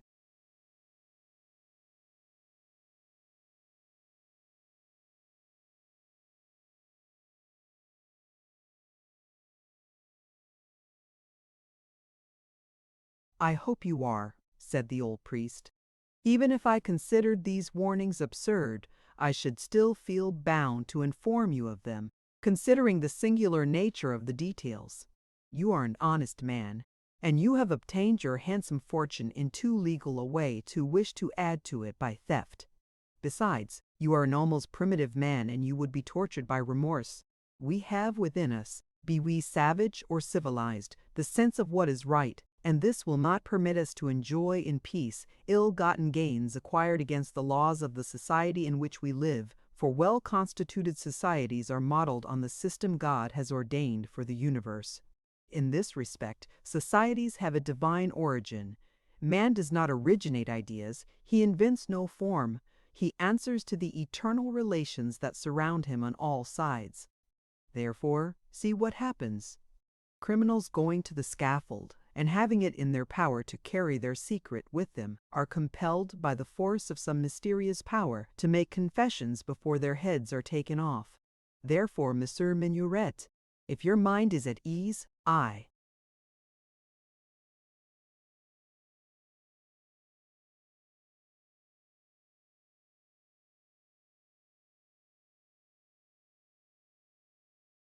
go my way satisfied. Minaret was so stupefied that he allowed the abbé to find his own way out. When he thought himself alone, he flew into the fury of a choleric man. The strangest blasphemies escaped his lips, in which Ursula's name was mingled with odious language. "Why, what has she done to you?" cried Zélie, who had slipped in on tiptoe after seeing the abbé out of the house. For the first and only time in his life, Minaret, drunk with anger and driven to extremities by his wife's reiterated questions, turned upon her and beat her so violently that he was obliged, when she fell half dead on the floor, to take her in his arms and put her to bed himself, ashamed of his act. He was taken ill, and the doctor bled him twice. When he appeared again in the streets, everybody noticed a great change in him. He walked alone and often roamed the town as though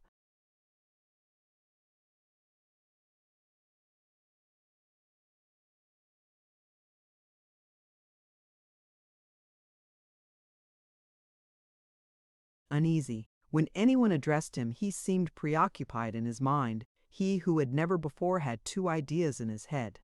At last one evening he went up to Monsieur Bongrand in the Grand Rue, the latter being on his way to take Ursula to Madame de Portendure's, where the whist parties had begun again. "Monsieur Bongrand, I have something important to say to my cousin," he said, taking the justice by the arm, "and I am very glad you should be present, for you can advise her." They found Ursula studying. She rose with a cold and dignified air as soon as she saw Minaret. "My child, Monsieur Minaret wants to speak to you on a matter of business," said Bongrand. "By the by, don't forget to give me your certificates. I shall go to Paris in the morning and will draw your dividend and La Bougival's."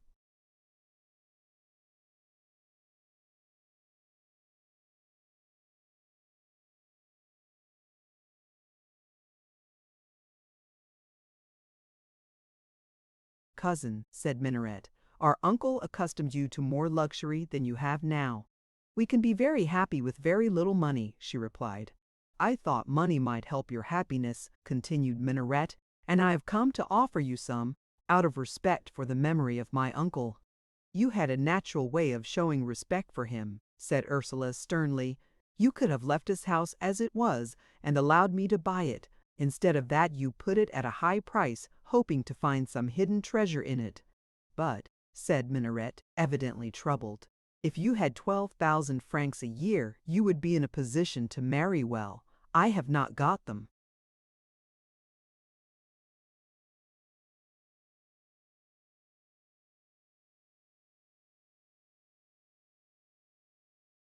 "But suppose I give them to you on condition of your buying an estate in Brittany near Madame de Portenduere.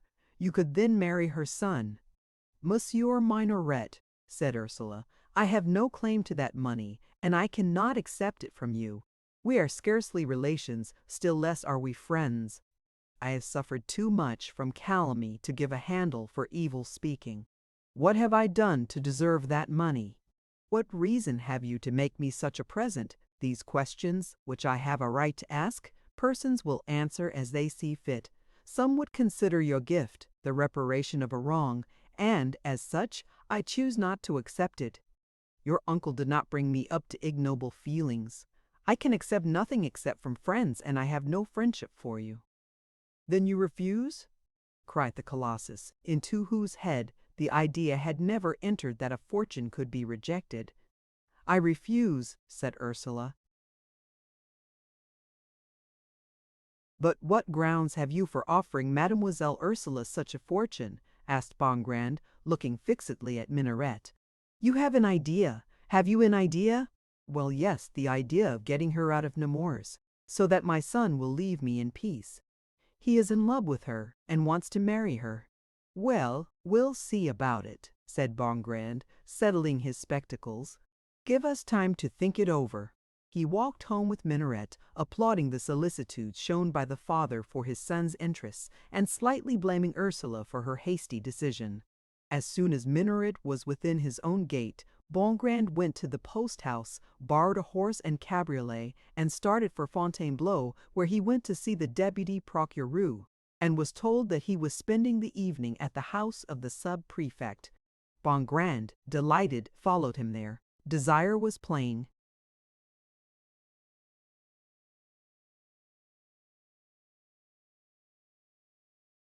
Whist with the wife of the procureur du roi, the wife of the sub-prefect, and the colonel of the regiment in garrison. I come to bring you some good news, said Bongrand to Desire. You love your cousin Ursula, and the marriage can be arranged. I love Ursula Mirouet, cried Desire, laughing. Where did you get that idea? I do remember seeing her sometimes at the late Dr. Minaret's. She certainly is a beauty, but she is dreadfully pious. I certainly took notice of her charms, but I must say I never troubled my head seriously for that rather insipid little blonde, he added, smiling at the sub-prefect's wife, who was a piquante brunette, to use a term of the last century. You are dreaming, my dear Monsieur Bongrand. I thought everyone knew that my father was a lord of a manor, with a rent roll of 45,000 francs a year from lands around his chateau at Rouvres, good reasons why I should not love the goddaughter of my late great-uncle. If I were to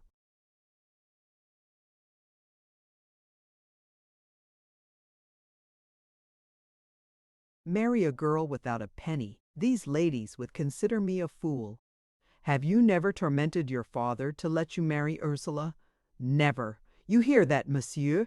Said the justice to the procureur du roi, had been listening to the conversation, leading him aside into the recess of a window, where they remained in conversation for a quarter of an hour.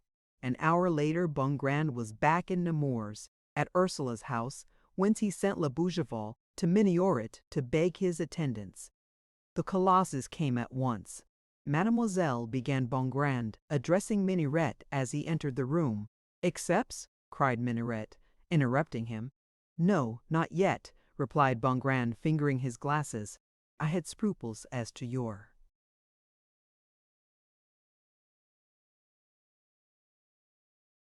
son's feelings, for Ursula has been much tried lately about a supposed lover. We know the importance of tranquillity. Can you swear to me that your son truly loves her, and that you have no other intention than to preserve our dear Ursula from any further Goupillisms? Oh, I'll swear to that, cried Minaret. Stop, Papa Minaret, said the justice, taking one hand from the pocket of his trousers to slap Minaret on the shoulder. The colossus trembled. Don't swear falsely. Swear falsely? Yes? Either you or your son, who has just sworn at Fontainebleau, in presence of 4 persons and the procureur du roi, that he has never even thought of his cousin Ursula. You have other reasons for offering this fortune. I saw you were.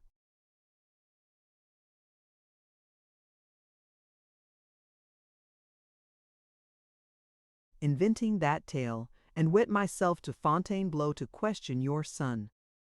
Minoret was dumbfounded at his own folly.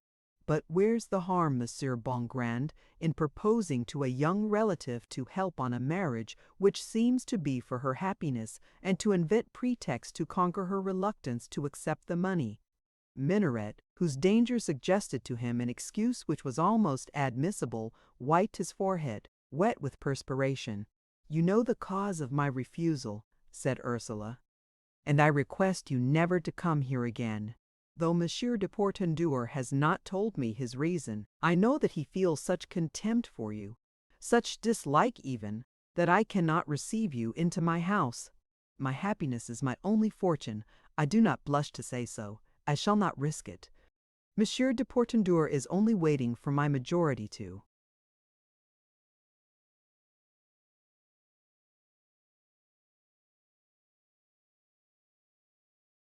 marry me. Then the old saw that money does all is a lie, said Minaret, looking at the justice of peace, whose observing eyes annoyed him so much. He rose and left the house, but, once outside, he found the air as oppressive as in the little salon. There must be an end put to this, he said to himself as he re-entered his own home. When Ursula came down, bring her certificates and those of La Bougival, she found Monsieur Bongrand walking up and down the salon with great strides. "Have you no idea what the conduct of that huge idiot means?" he said. "None that I can tell," she replied.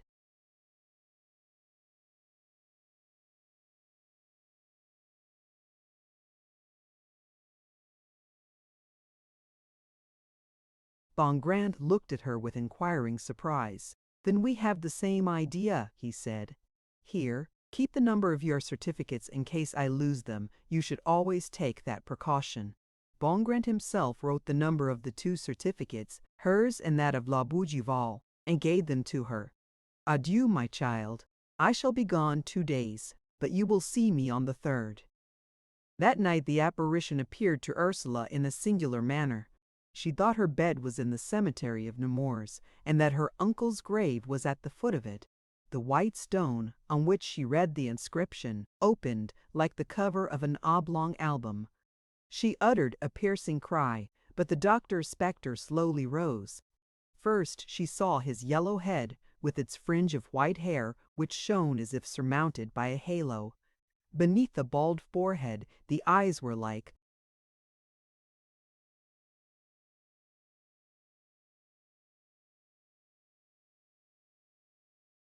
two gleams of light. The dead man rose as if impelled by some superior force or will. Ursula's body trembled. Her flesh was like a burning garment, and there was, as she subsequently said, another self-moving within her bodily presence. "Mercy!" she cried. "Mercy, godfather!" "It is too late," he said, in the voice of death, to use the poor girl's own expression when she related this new dream to the abbé. He has been warned. He has paid no heed to the warning. The days of his son are numbered. If he does not confess all and restore what he has taken within a certain time, he must lose his son, who will die a violent and horrible death. Let him know this." The spectre pointed to a line of figures which gleamed upon the side of the tomb as if written with fire, and said, "There is his doom." When her uncle lay down again in his grave, Ursula heard the sound of the stone falling back into its place, and immediately after, in the distance, a strange sound of horses and the cries of men. The next day Ursula was prostrate. She could not rise, so terribly had the dream.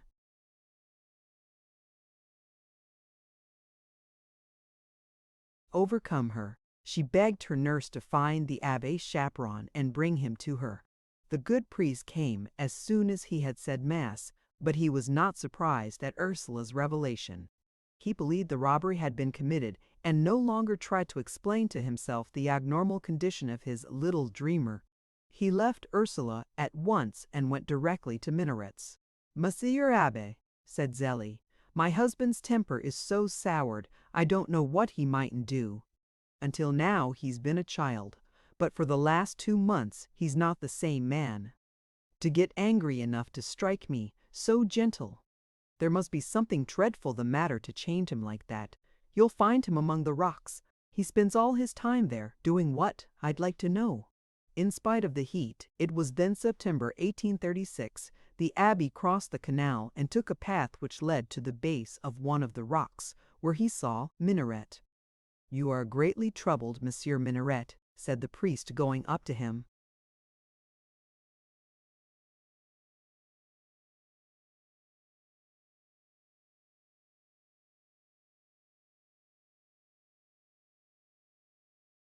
"You belong to me because you suffer. Unhappily, I come to increase your pain. Ursula had a terrible dream last night. Your uncle lifted the stone from his grave and came forth to prophesy a great disaster in your family.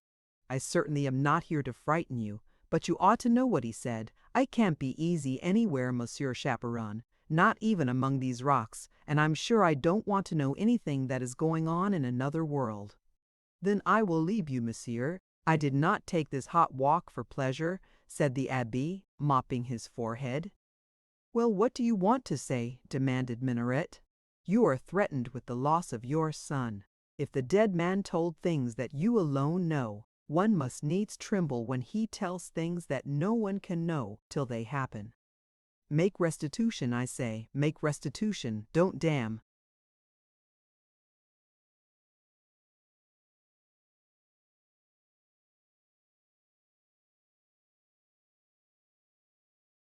Your soul for a little money. Restitution of what?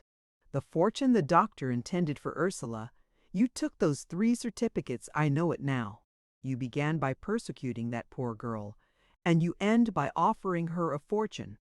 You have stumbled into lies, you have tangled yourself up in this net, and you are taking false steps every day.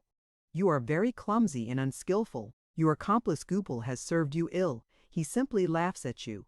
Make haste and clear your mind, for you are watched by intelligent and penetrating eyes, those of Ursula's friends. Make restitution, and if you do not save your son, who may not really be threatened, you will save your soul, and you will save your honor. Do you believe that in a society like ours, in a little town like this, where everybody's eyes are everywhere, and all things are guessed, and all things are known, you can long hide a stolen fortune?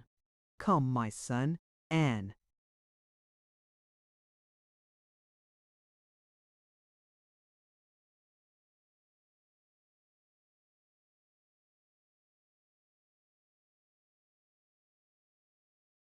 Innocent man wouldn't have let me talk so long.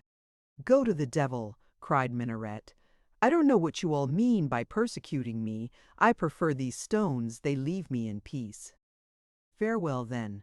I have warned you. Neither the poor girl nor I have said a single word about this to any living person. But take care, there is a man who has his eye upon you. May God have pity upon you. The abbé departed. Presently he turned back to look at Minaret. The man was holding his head in his hands as if it troubled him. He was, in fact, partly crazy. In the first place, he had kept the 3 certificates because he did not know what to do with them. He dared not draw the money himself for fear it should be noticed. He did not wish to sell them and was still trying to find some way of transferring the certificates. In this horrible state of uncertainty, he bethought him of acknowledging all to his wife and getting her advice. Zélie, who always managed affairs for him so well, she could get him out of his troubles. The 3% funds were now selling at 80. Restitution. Why, that meant, with arrearages, giving up $1 million. Give up $1 million when there was no one who could know that he had taken it. So Minaret continued through September, and a part of October irresolute and a prey to his torturing thoughts. To the great surprise of the little town, he grew thin and haggard.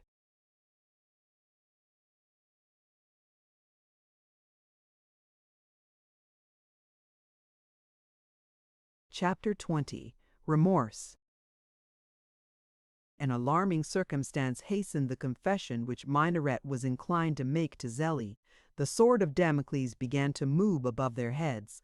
Towards the middle of October, Monsieur and Madame Minaret received from their son Desire the following letter. My dear mother, if I have not been to see you since vacation, it is partly because I have been on duty during the absence of my chief, but also because I knew that Monsieur de Portendu were waiting my arrival at Nemours to pick a quarrel with me.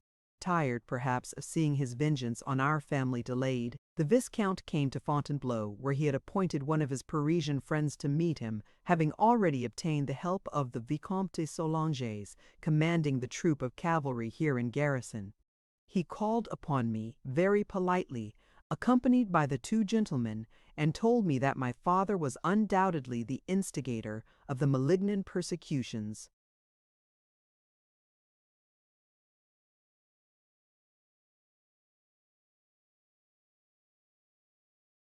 against Ursula Mirouet, his future wife. He gave me proofs and told me of Goupil's confession before witnesses. He also told me of my father's conduct. First, in refusing to pay Goupil the price agreed on for his wicked invention, And next, out of fear of Goupil's malignity, going security to Monsieur Dionès for the price of his practice, which Goupil is to have. The Viscount, not being able to fight a man 67 years of age, and being determined to have satisfaction for the insults offered to Ursula, demanded it formally of me. His determination, having been well weighed and considered, could not be shaken. If I refused, he was resolved to meet me in society before persons whose esteem I value, and insult me openly. In France, a coward is unanimously scorned. Besides, the motives for demanding reparation should be explained by honorable men. He said he was sorry to resort to such extremities. His seconds declared it would be wiser in me to arrange a meeting in the usual manner among men of honor, so that Ursula Murray might not be known as the Buzz.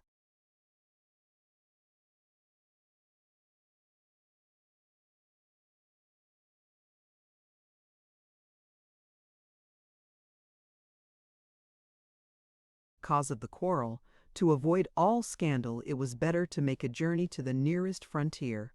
In short, my seconds met his yesterday, and they unanimously agreed that I owed him reparation.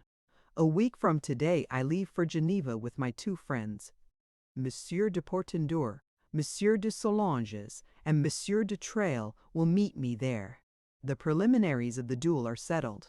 We shall fight with pistols. Each fires 3 times, and after that, no matter what happens, the affair terminates.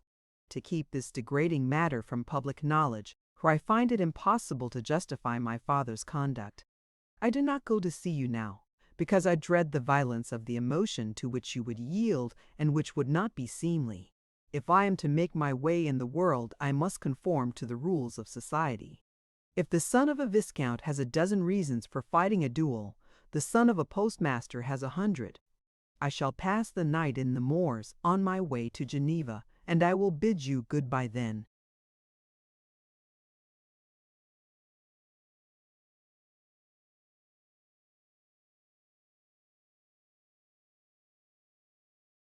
After the reading of this letter, a scene took place between Zélie and Minaret, which ended in the latter confessing the theft and relating all the circumstances and the strange scenes connected with it, even Ursula's dreams. The million fascinated Zélie quite as much as it did Minaret. "You stay quietly here," Zélie said to her husband, without the slightest remonstrance against his folly. "I'll manage the whole thing. We'll keep the money, and Desire shall not fight a duel." Madame Minaret put on her bonnet and shawl and carried her son's letter to Ursula, whom she found alone, as it was about midday. In spite of her assurance, Zélie was discomfited by the cold look which the young girl gave her, but she took herself to task for her cowardice and assumed an easy air. "Here, Mademoiselle Mirouet, do me the kindness to read that and tell me what you think of it," she cried, giving Ursula her son's letter.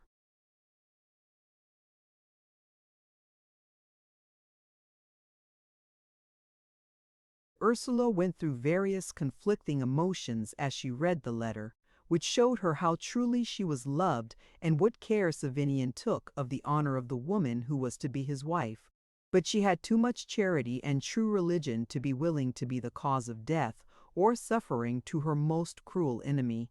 "I promise, madam, to prevent the duel. You may feel perfectly easy, but I must request you to leave me this letter.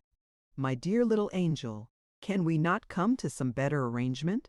Monsieur Minaret and I have acquired property about Rouvres, a really regal castle, which gives us 48,000 francs a year. We shall give Desire 24,000 a year, which we have in the funds, in all 70,000 francs a year. You will admit that there are not many better matches than he. You are an ambitious girl, and quite right too," added Zélie, seeing Ursula's quick gesture of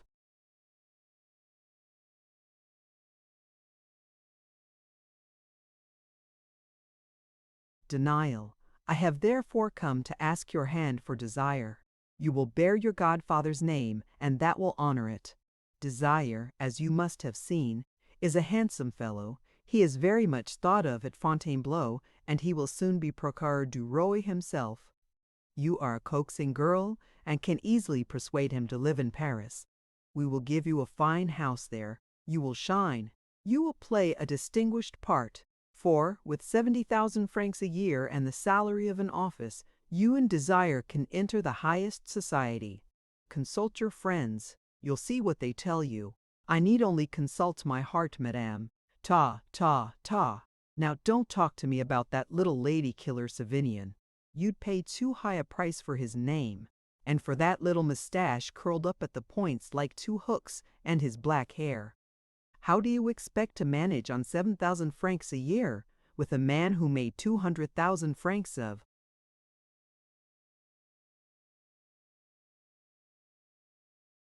debt in 2 years? Besides, though, this is a thing you don't know yet. All men are alike, and without flattering myself too much, I may say that my desire is the equal of a king's son.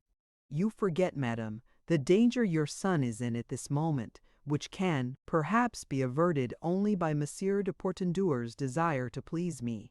If he knew that you had made me these unworthy proposals, that danger might not be escaped. Besides, let me tell you, madame, that I shall be far happier in the moderate circumstances to which you allude than I should be in the opulence with which you are trying to dazzle me. For reasons hitherto unknown, but which will yet be made known, Monsieur Minuret, by persecuting me in an odious manner, strengthened the affection that exists between Monsieur de Portenduer and myself, which I can now admit because his mother has blessed it. I will also tell you that this affection, sanctioned and legitimate, is life itself to me. No destiny, however brilliant, however lofty, could make me change. I love.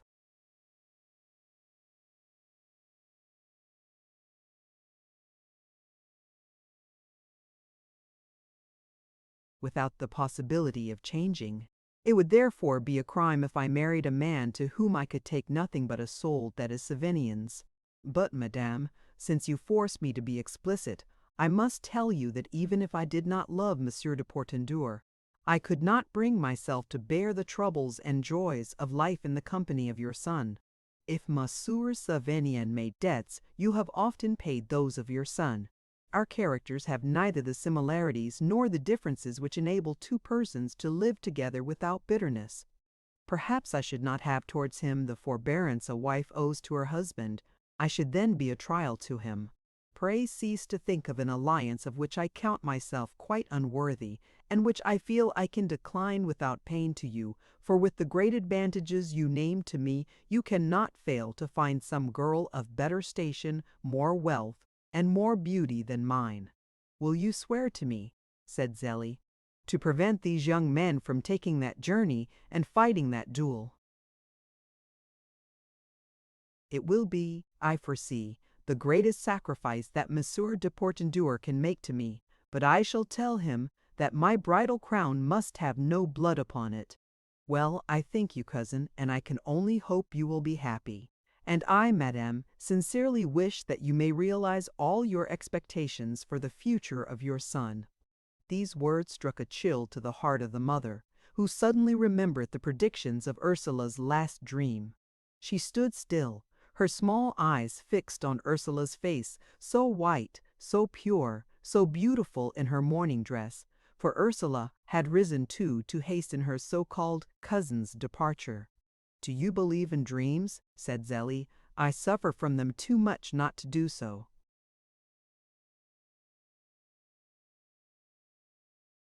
But if you do, began Zélie. Adieu, madame, exclaimed Ursula, bowing to Madame Minaret as she heard the abbé's entering step. The priest was surprised to find Madame Minaret with Ursula. The uneasiness depicted on the thin and wrinkled face of the former postmistress induced him to take note of the two women. Do you believe in spirits? Zélie asked him. What do you believe in? He answered, smiling. They are all sly, thought Zélie, every one of them. They want to deceive us. That old priest and the old justice and that young scamp Savinian have got some plan in their heads. Dreams. No more dreams than there are hairs on the palm of my hand.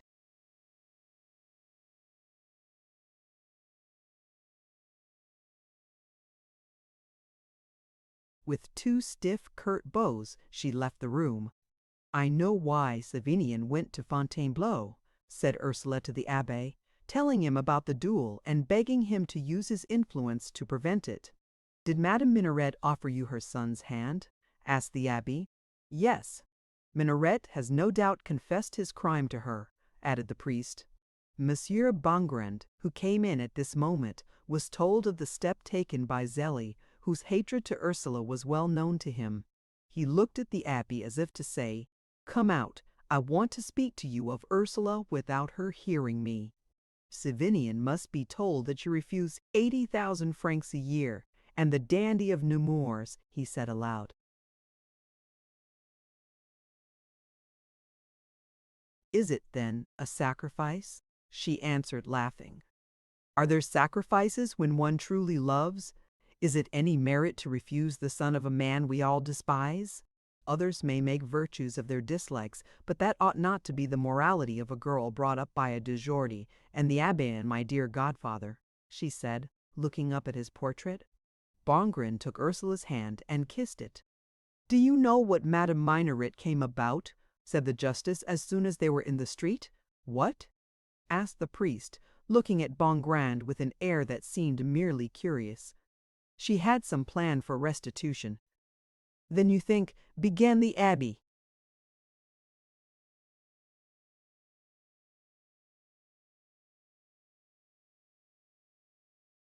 "I don't think, I know. I have the certainty, and see there."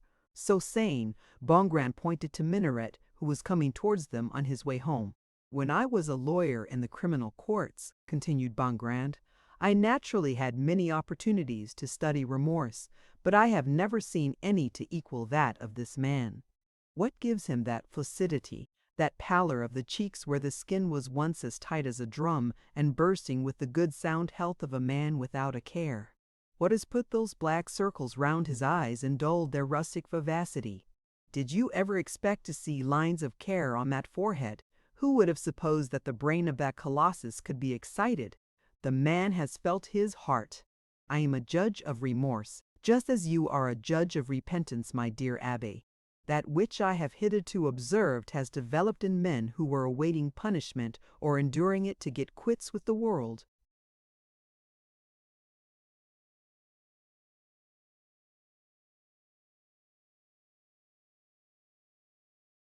They were either resigned or breathing vengeance, but here is remorse without expiation, remorse pure and simple, fastening on its prey and rending him. The judge stopped Minaret and said, "Do you know that Mademoiselle Mirouet has refused your son's hand?" "But," interposed the abbé, "do not be uneasy. She will prevent the duel." "Ah, then my wife succeeded," said Minaret. "I am very glad, for it nearly killed me."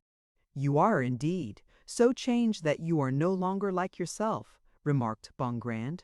Minaret looked alternately at the two men to see if the priest had betrayed the dreams, but the abbé's face was unmoved, expressing only a calm sadness which reassured the guilty man.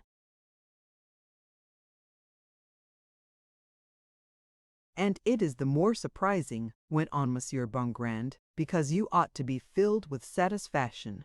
You are lord of Roof, and all those farms and mills and meadows, and with your investments in the funds, you have an income of 100,000 francs. I haven't anything in the funds," cried Minaret hastily. "Pooh," said Bongrand. "This is just as it was about your son's love for Ursula. First he denied it, and now he asks her in marriage. After trying to kill Ursula with sorrow, you now want her for a daughter-in-law. My good friend, you have got some secret in your pouch."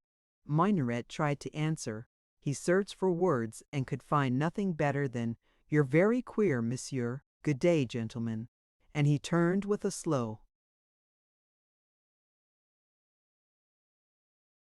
step into the Rue des Bourgeois. "He has stolen the fortune of our poor Ursula," said Bongrand, "but how can we ever find the proof? God has put into us the sentiment that is now appealing to that man. But all that is merely what is called presumptive, and human justice requires something more." The abbé maintained the silence of a priest.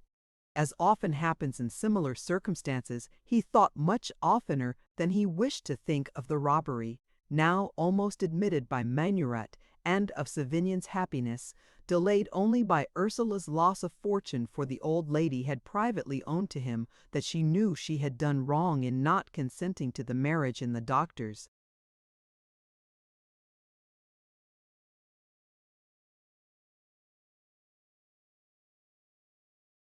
lifetime.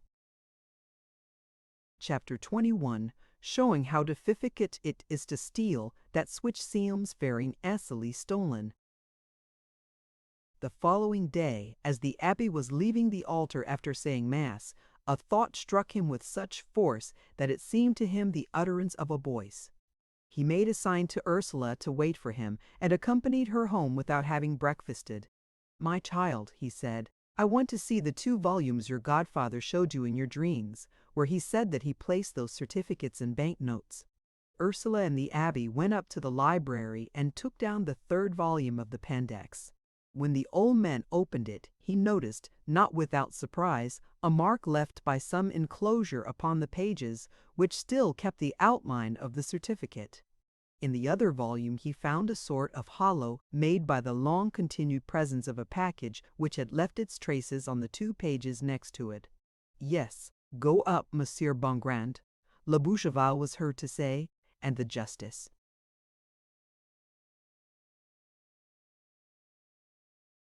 of the peace came into the library just as the abbé was putting on his spectacles to read 3 numbers in Dr. Minaret's handwriting on the fly-leaf of colored paper with which the binder had lined the cover of the volume, figures which Ursula had just discovered. "What's the meaning of those figures?" said the abbé. "Our dear doctor was too much of a bibliophile to spoil the fly-leaf of a valuable volume. Here are 3 numbers written between a first number preceded by the letter M and a last number preceded by a U." "What are you talking of?" said Bongrand. "Let me see that."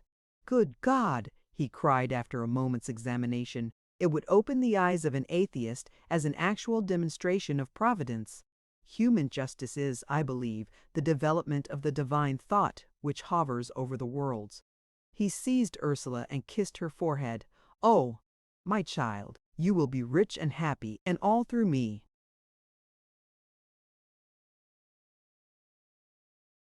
"What is it?" exclaimed the abbé. "Oh, monsieur," cried La Bougival, catching Bongrand's blue overcoat, "let me kiss you for what you've just said. Explain, explain." "Don't give us false hopes," said the abbé. "If I bring trouble on others by becoming rich," said Ursula, foreseeing a criminal trial.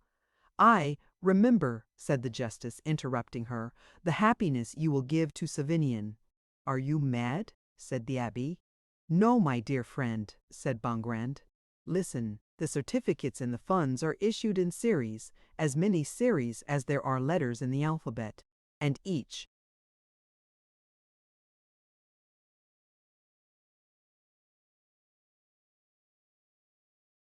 number bears the letter of its series, but the certificates which are made out to bearer cannot have a letter. They are not in any person's name. What you see there shows that the day the doctor placed his money in the funds he noted down, first, the number of his own certificate for 15,000 francs interest, which bears his initial M, next, the numbers of 3 inscriptions to bearer. These are without a letter, and thirdly, the certificate of Ursula's share in the funds, the number of which is 23,534, and which follows, as you see, that of the 15,000 franc certificate with lettering. This goes far to prove that those numbers are those of 5 certificates of investments made on the same day and noted down by the doctor in case of loss.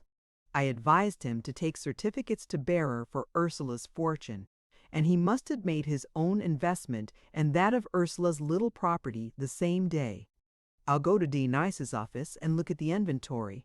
If the number of the certificate for his own investment is 23,533, letter M, we may be sure that he invested through the same broker on the same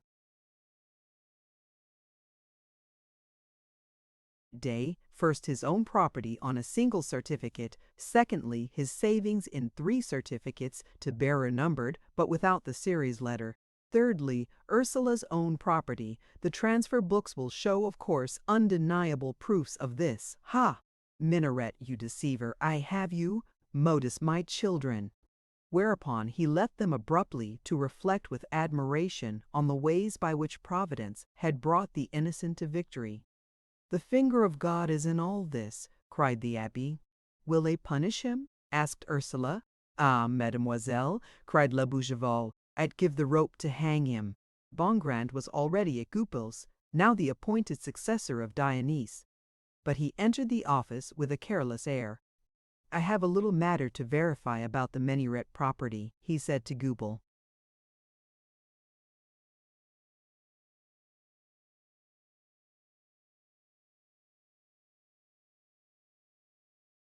What is it? Asked the latter. The doctor left one or more certificates in the 3% funds. He left one for 15,000 francs a year, said Goupil. I recorded it myself. Then just look on the inventory, said Bongrand. Goupil took down a box, hunted through it, drew out a paper, found the place, and read, Item, 1 certificate here. Read for yourself under the number 23,533, letter M. Do me the kindness to let me have a copy of that clause within an hour, said Bongrand.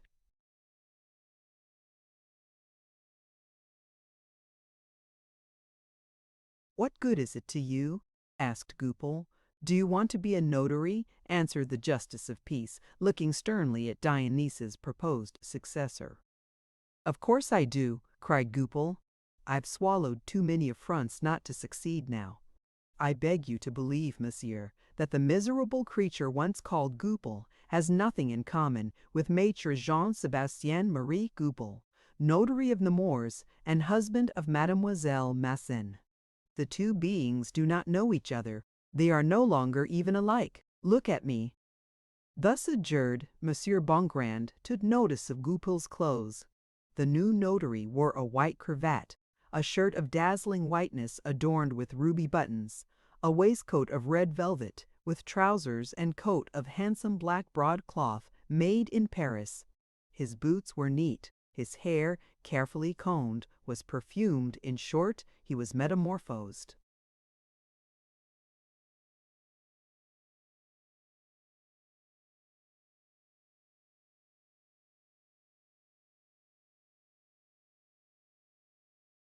The fact is, you are another man, said Bongrand, morally as well as physically. Virtue comes with practice. A practice. Besides, money is the source of cleanliness, morally as well as physically, returned Bongrand, settling his spectacles. Ha! Monsieur, is a man worth 100,000 francs a year ever a democrat? Consider me in future as an honest man who knows what refinement is and who intends to love his wife, said Goupil. And what's more, I shall prevent my clients from ever doing dirty actions. Well, make haste, said Bongrand. Let me have that copy in an hour, and Notary Goupil will have undone some of the evil deeds of Goupil the clerk. After asking the Nemours doctor to lend him his horse and cabriolet, he went back to Ursula's house for the 2 important volumes and for her own certificate.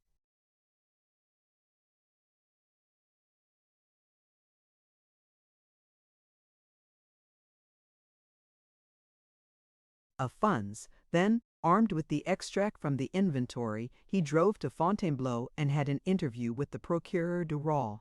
Bongrand easily convinced that official of the theft of the 3 certificates by one or other of the heirs, presumably by Minaret. His conduct is explained, said the Procureur. As a measure of precaution, the magistrate at once notified the Treasury to withhold transfer of the said certificates, and told Bongrand to go to Paris and ascertain if the shares had ever been sold. He then wrote a polite note to Madame Minaret requesting her presence. Zélie, very uneasy about her son's duel, dressed herself at once, had the horses put to her carriage, and hurried to Fontainebleau. The procureur's plan was simple enough. By separating the wife from the husband and bringing the terrors of the law to bear upon her, he expected to learn the truth. Zélie found.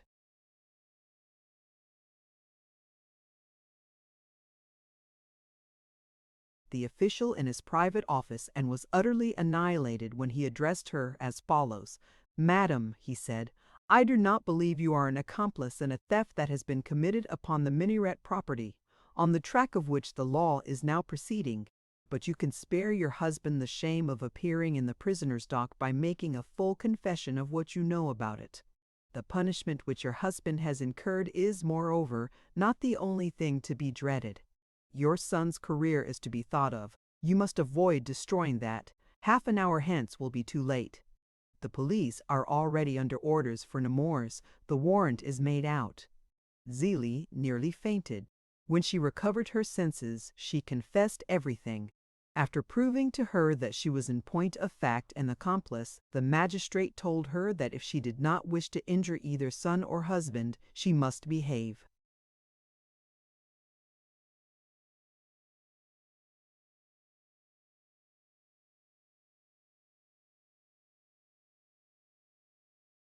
With the utmost prudence, "You have now to do with me as an individual, not as a magistrate," he said. "No complaint has been lodged by the victim, nor has any publicity been given to the theft. But your husband has committed a great crime, which may be brought before a judge less inclined than myself to be considerate. In the present state of the affair, I am obliged to make you a prisoner. Oh, in my own house, on parole," he added, seeing that Zélie was about to faint. "You must remember that my official duty would require me to issue a warrant at once and begin an examination, but I am acting now individually, as guardian of Mademoiselle Ursula Mirouet, and her best interests demand a compromise." "Ah!" exclaimed Zélie. "Write to your husband in the following words," he continued, placing Zélie at his desk and proceeding to dictate the letter.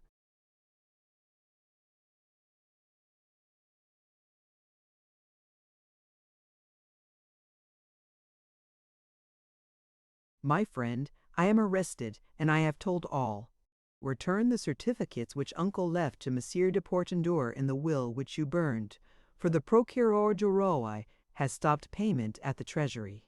"You will thus save him from the denials he would otherwise attempt to make," said the magistrate, smiling at Zélie's orthography.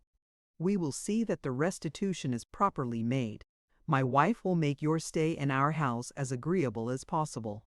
I advise you to say nothing of the matter and not to appear anxious or unhappy."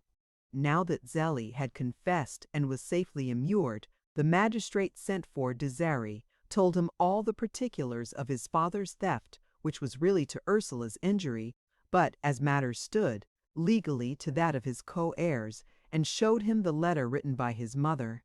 Désiré at once asked to be allowed to go to Nemours and see that his father made immediate restitution.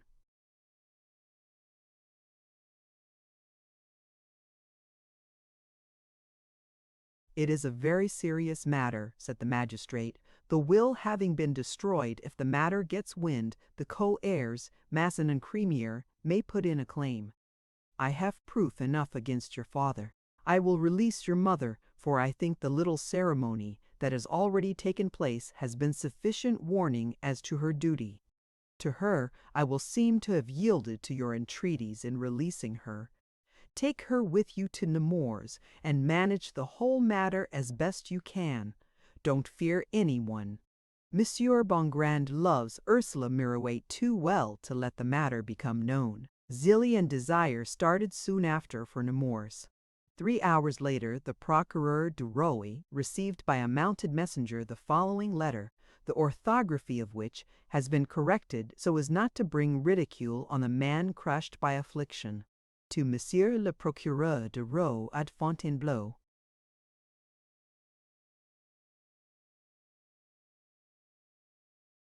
Monsieur, God is less kind to us than you. We have met with an irreparable misfortune. When my wife and son reached the bridge at Nemours, a trace became unhooked. There was no servant behind the carriage. The horses smelt the stable. My son, fearing their impatience, jumped down to hook the trace rather than have the coachman leave the box. As he turned to resume his place in the carriage beside his mother, the horses started. Désiré did not step back against the parapet in time. The step of the carriage cut through both legs and he fell. the hind wheel passing over his body. The messenger who goes to Paris for the best surgeon will bring you this letter, which my son in the midst of his sufferings desires me to write, so as to let you know our entire submission to your decisions in the matter about which he was coming to speak to me. I shall be grateful to you to my dying day for the manner in which you have acted, and I will deserve your goodness.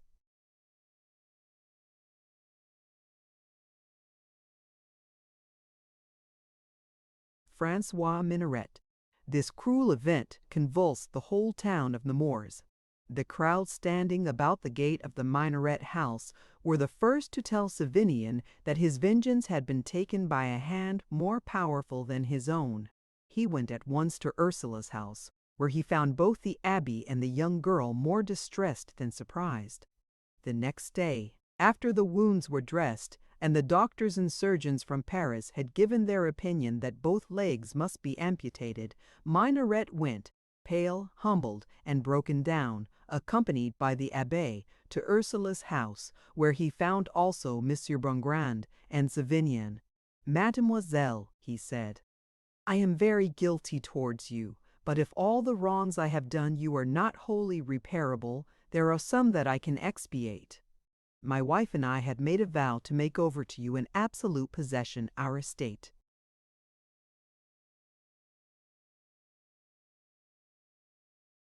At Rouf, in case our son recovers, and also in case we have the dreadful sorrow of losing him." He burst into tears as he said the last words. "I can assure you, my dear Ursula," said the abbé, "that you can and that you ought to accept a part of this gift." "Will you forgive me?" said Minaret, humbly kneeling before the astonished girl. "The operation is about to be performed by the first surgeon of the Hôtel Dieu. But I do not trust to human science. I rely only on the power of God. If you will forgive us, if you ask God to restore our son to us, he will have strength to bear the agony, and we shall have the joy of saving him." "Let us go to the church," cried Ursula, rising. But as she gained her feet, a piercing cry came from her lips, and she fell.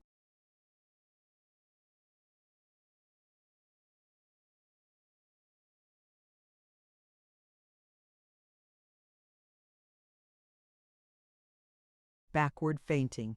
When her senses returned, she saw her friends, but not Minaret, who had rushed for a doctor, looking at her with anxious eyes, seeking an explanation. As she gave it, terror filled their hearts. "I saw my godfather standing in the doorway," she said, "and he signed to me that there was no hope." The day after the operation Desire died, carried off by the fever and the shock to the system that succeed operations of this nature.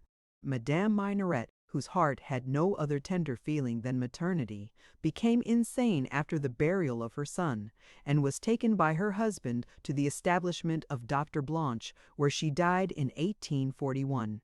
3 months after these events, in January 1837, Ursula married Savinian with Madame de Portendure's consent. Minaret took part in the marriage contract and insisted on giving Mademoiselle Mirouet his estate at Rouvreff and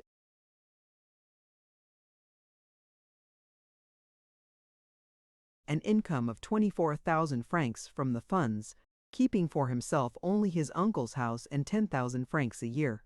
He has become the most charitable of men and the most religious. He is churchwarden of the parish, and has made himself the providence of the unfortunate.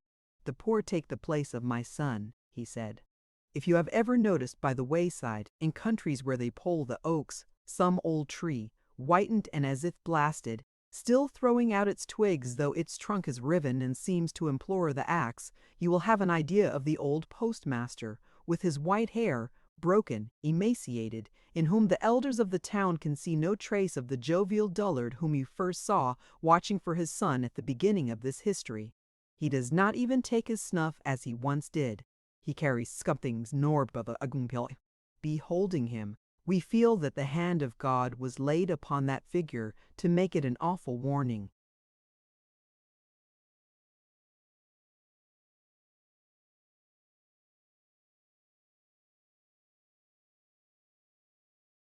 After hating so violently his uncle's godchild, the old man now, like Dr. Minaret himself, has concentrated all his affections on her and has made himself the manager of her property in Nemours. Monsieur and Madame de Portenduer pass 5 months of the year in Paris, where they have bought a handsome house in the Faubourg Saint-Germain.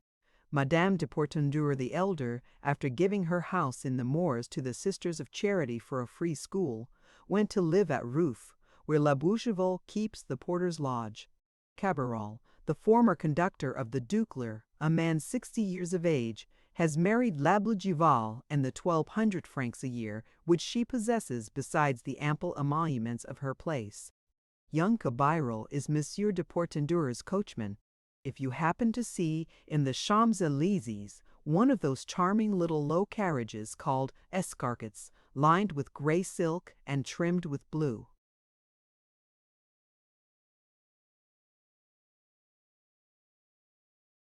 containing a pretty young woman whom you admire because her face is wreathed in innumerable fair curls, her eyes luminous as forget-me-nots and filled with love. If you see her bending slightly towards a fine young man, and if you are, for a moment, conscious of envy, pause and reflect that this handsome couple, beloved of God, have paid their quota to the sorrows of life in times now past. These married lovers are the Vicomte de Driquier and his wife, and hissed what? There is not another such home in Paris as theirs. It is the sweetest happiness I have ever seen, said the Comtesse de l'Estorade, speaking of them lately. Bless them, therefore, and be not envious. Seek an Ursula for yourselves, a young girl brought up by 3 old men, and by the best of all mothers, adversity. Goupil, who does service to everybody, and is justly considered the wittiest man in Nemours, has won the esteem of the little town, but he is punished in his.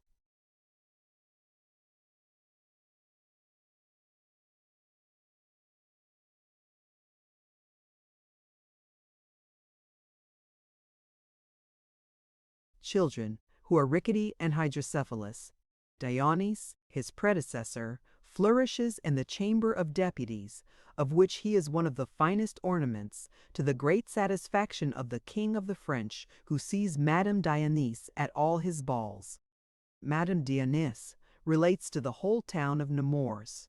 The particulars of her receptions at the Tuileries and the splendor of the court of the King of the French.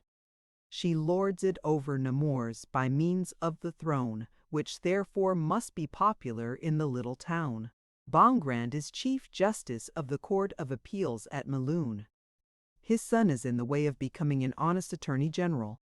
Madame Crémière continues to make her delightful speeches. On the occasion of her daughter's marriage, she exhorted her to be the working caterpillar of the household and to look into everything with the eyes of a sphinx. Goupil is making a collection of her slapsislinkies, which he calls a Crémièrina.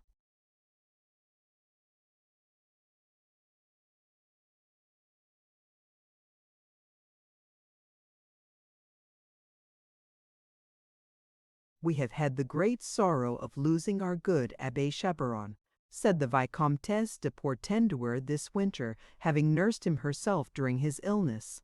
The whole canton came to his funeral. Nemours is very fortunate, however, for the successor of that dear saint is the venerable cure of Saint Laurent. A to D.E.M. The following personages appear in other stories of the human comedy. Bouvard, Dr. Sheens, from A Courtesan's Life. Dionys, the member for Arcis Estorade, Madame de Letters of Two Brides, the member for Arcis Kergarouet, Comte de First, the ball at Saut Lupos, Clement Chardin is the muse of the department, Eugénie Grandet.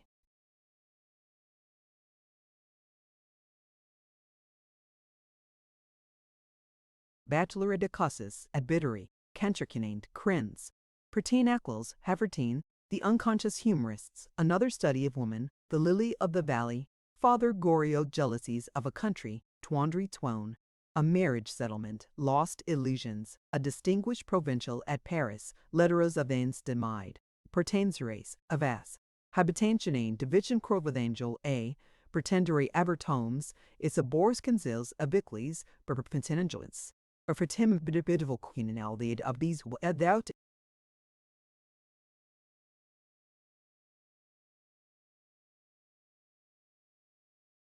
Portandouet, the Comtesse Savignan de the Bowl et sous scenes from a courtesan's life, Beatrix Portandouet, the Comtesse of imaginary mistress, the peasantry, a woman of 30, another study of woman, the 13, the mentor for Arces Rouve, Marquis du the imaginary mistress, the start in life, Rouve, Chevalier du the imaginary mistress, a start in life, Rouve, Chevalier du the submission, Roubemp, Telzen. Distillings close, it's home to Suez, is what I'll take it.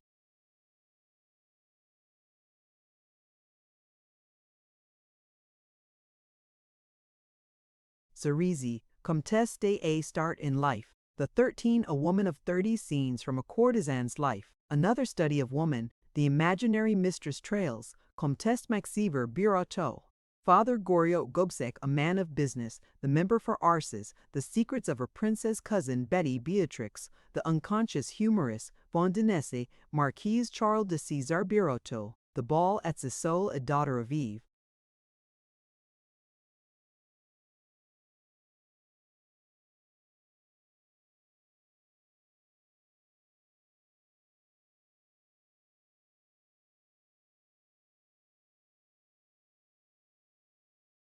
The end. Thank you for listening to this story. I hope you enjoyed the journey, the characters, and the world they carried with them. If you enjoyed this audiobook, please subscribe to the channel and leave a comment below. Your support helps keep these stories alive and allows more timeless books to be shared with listeners around the world. Until next time, thank you for listening.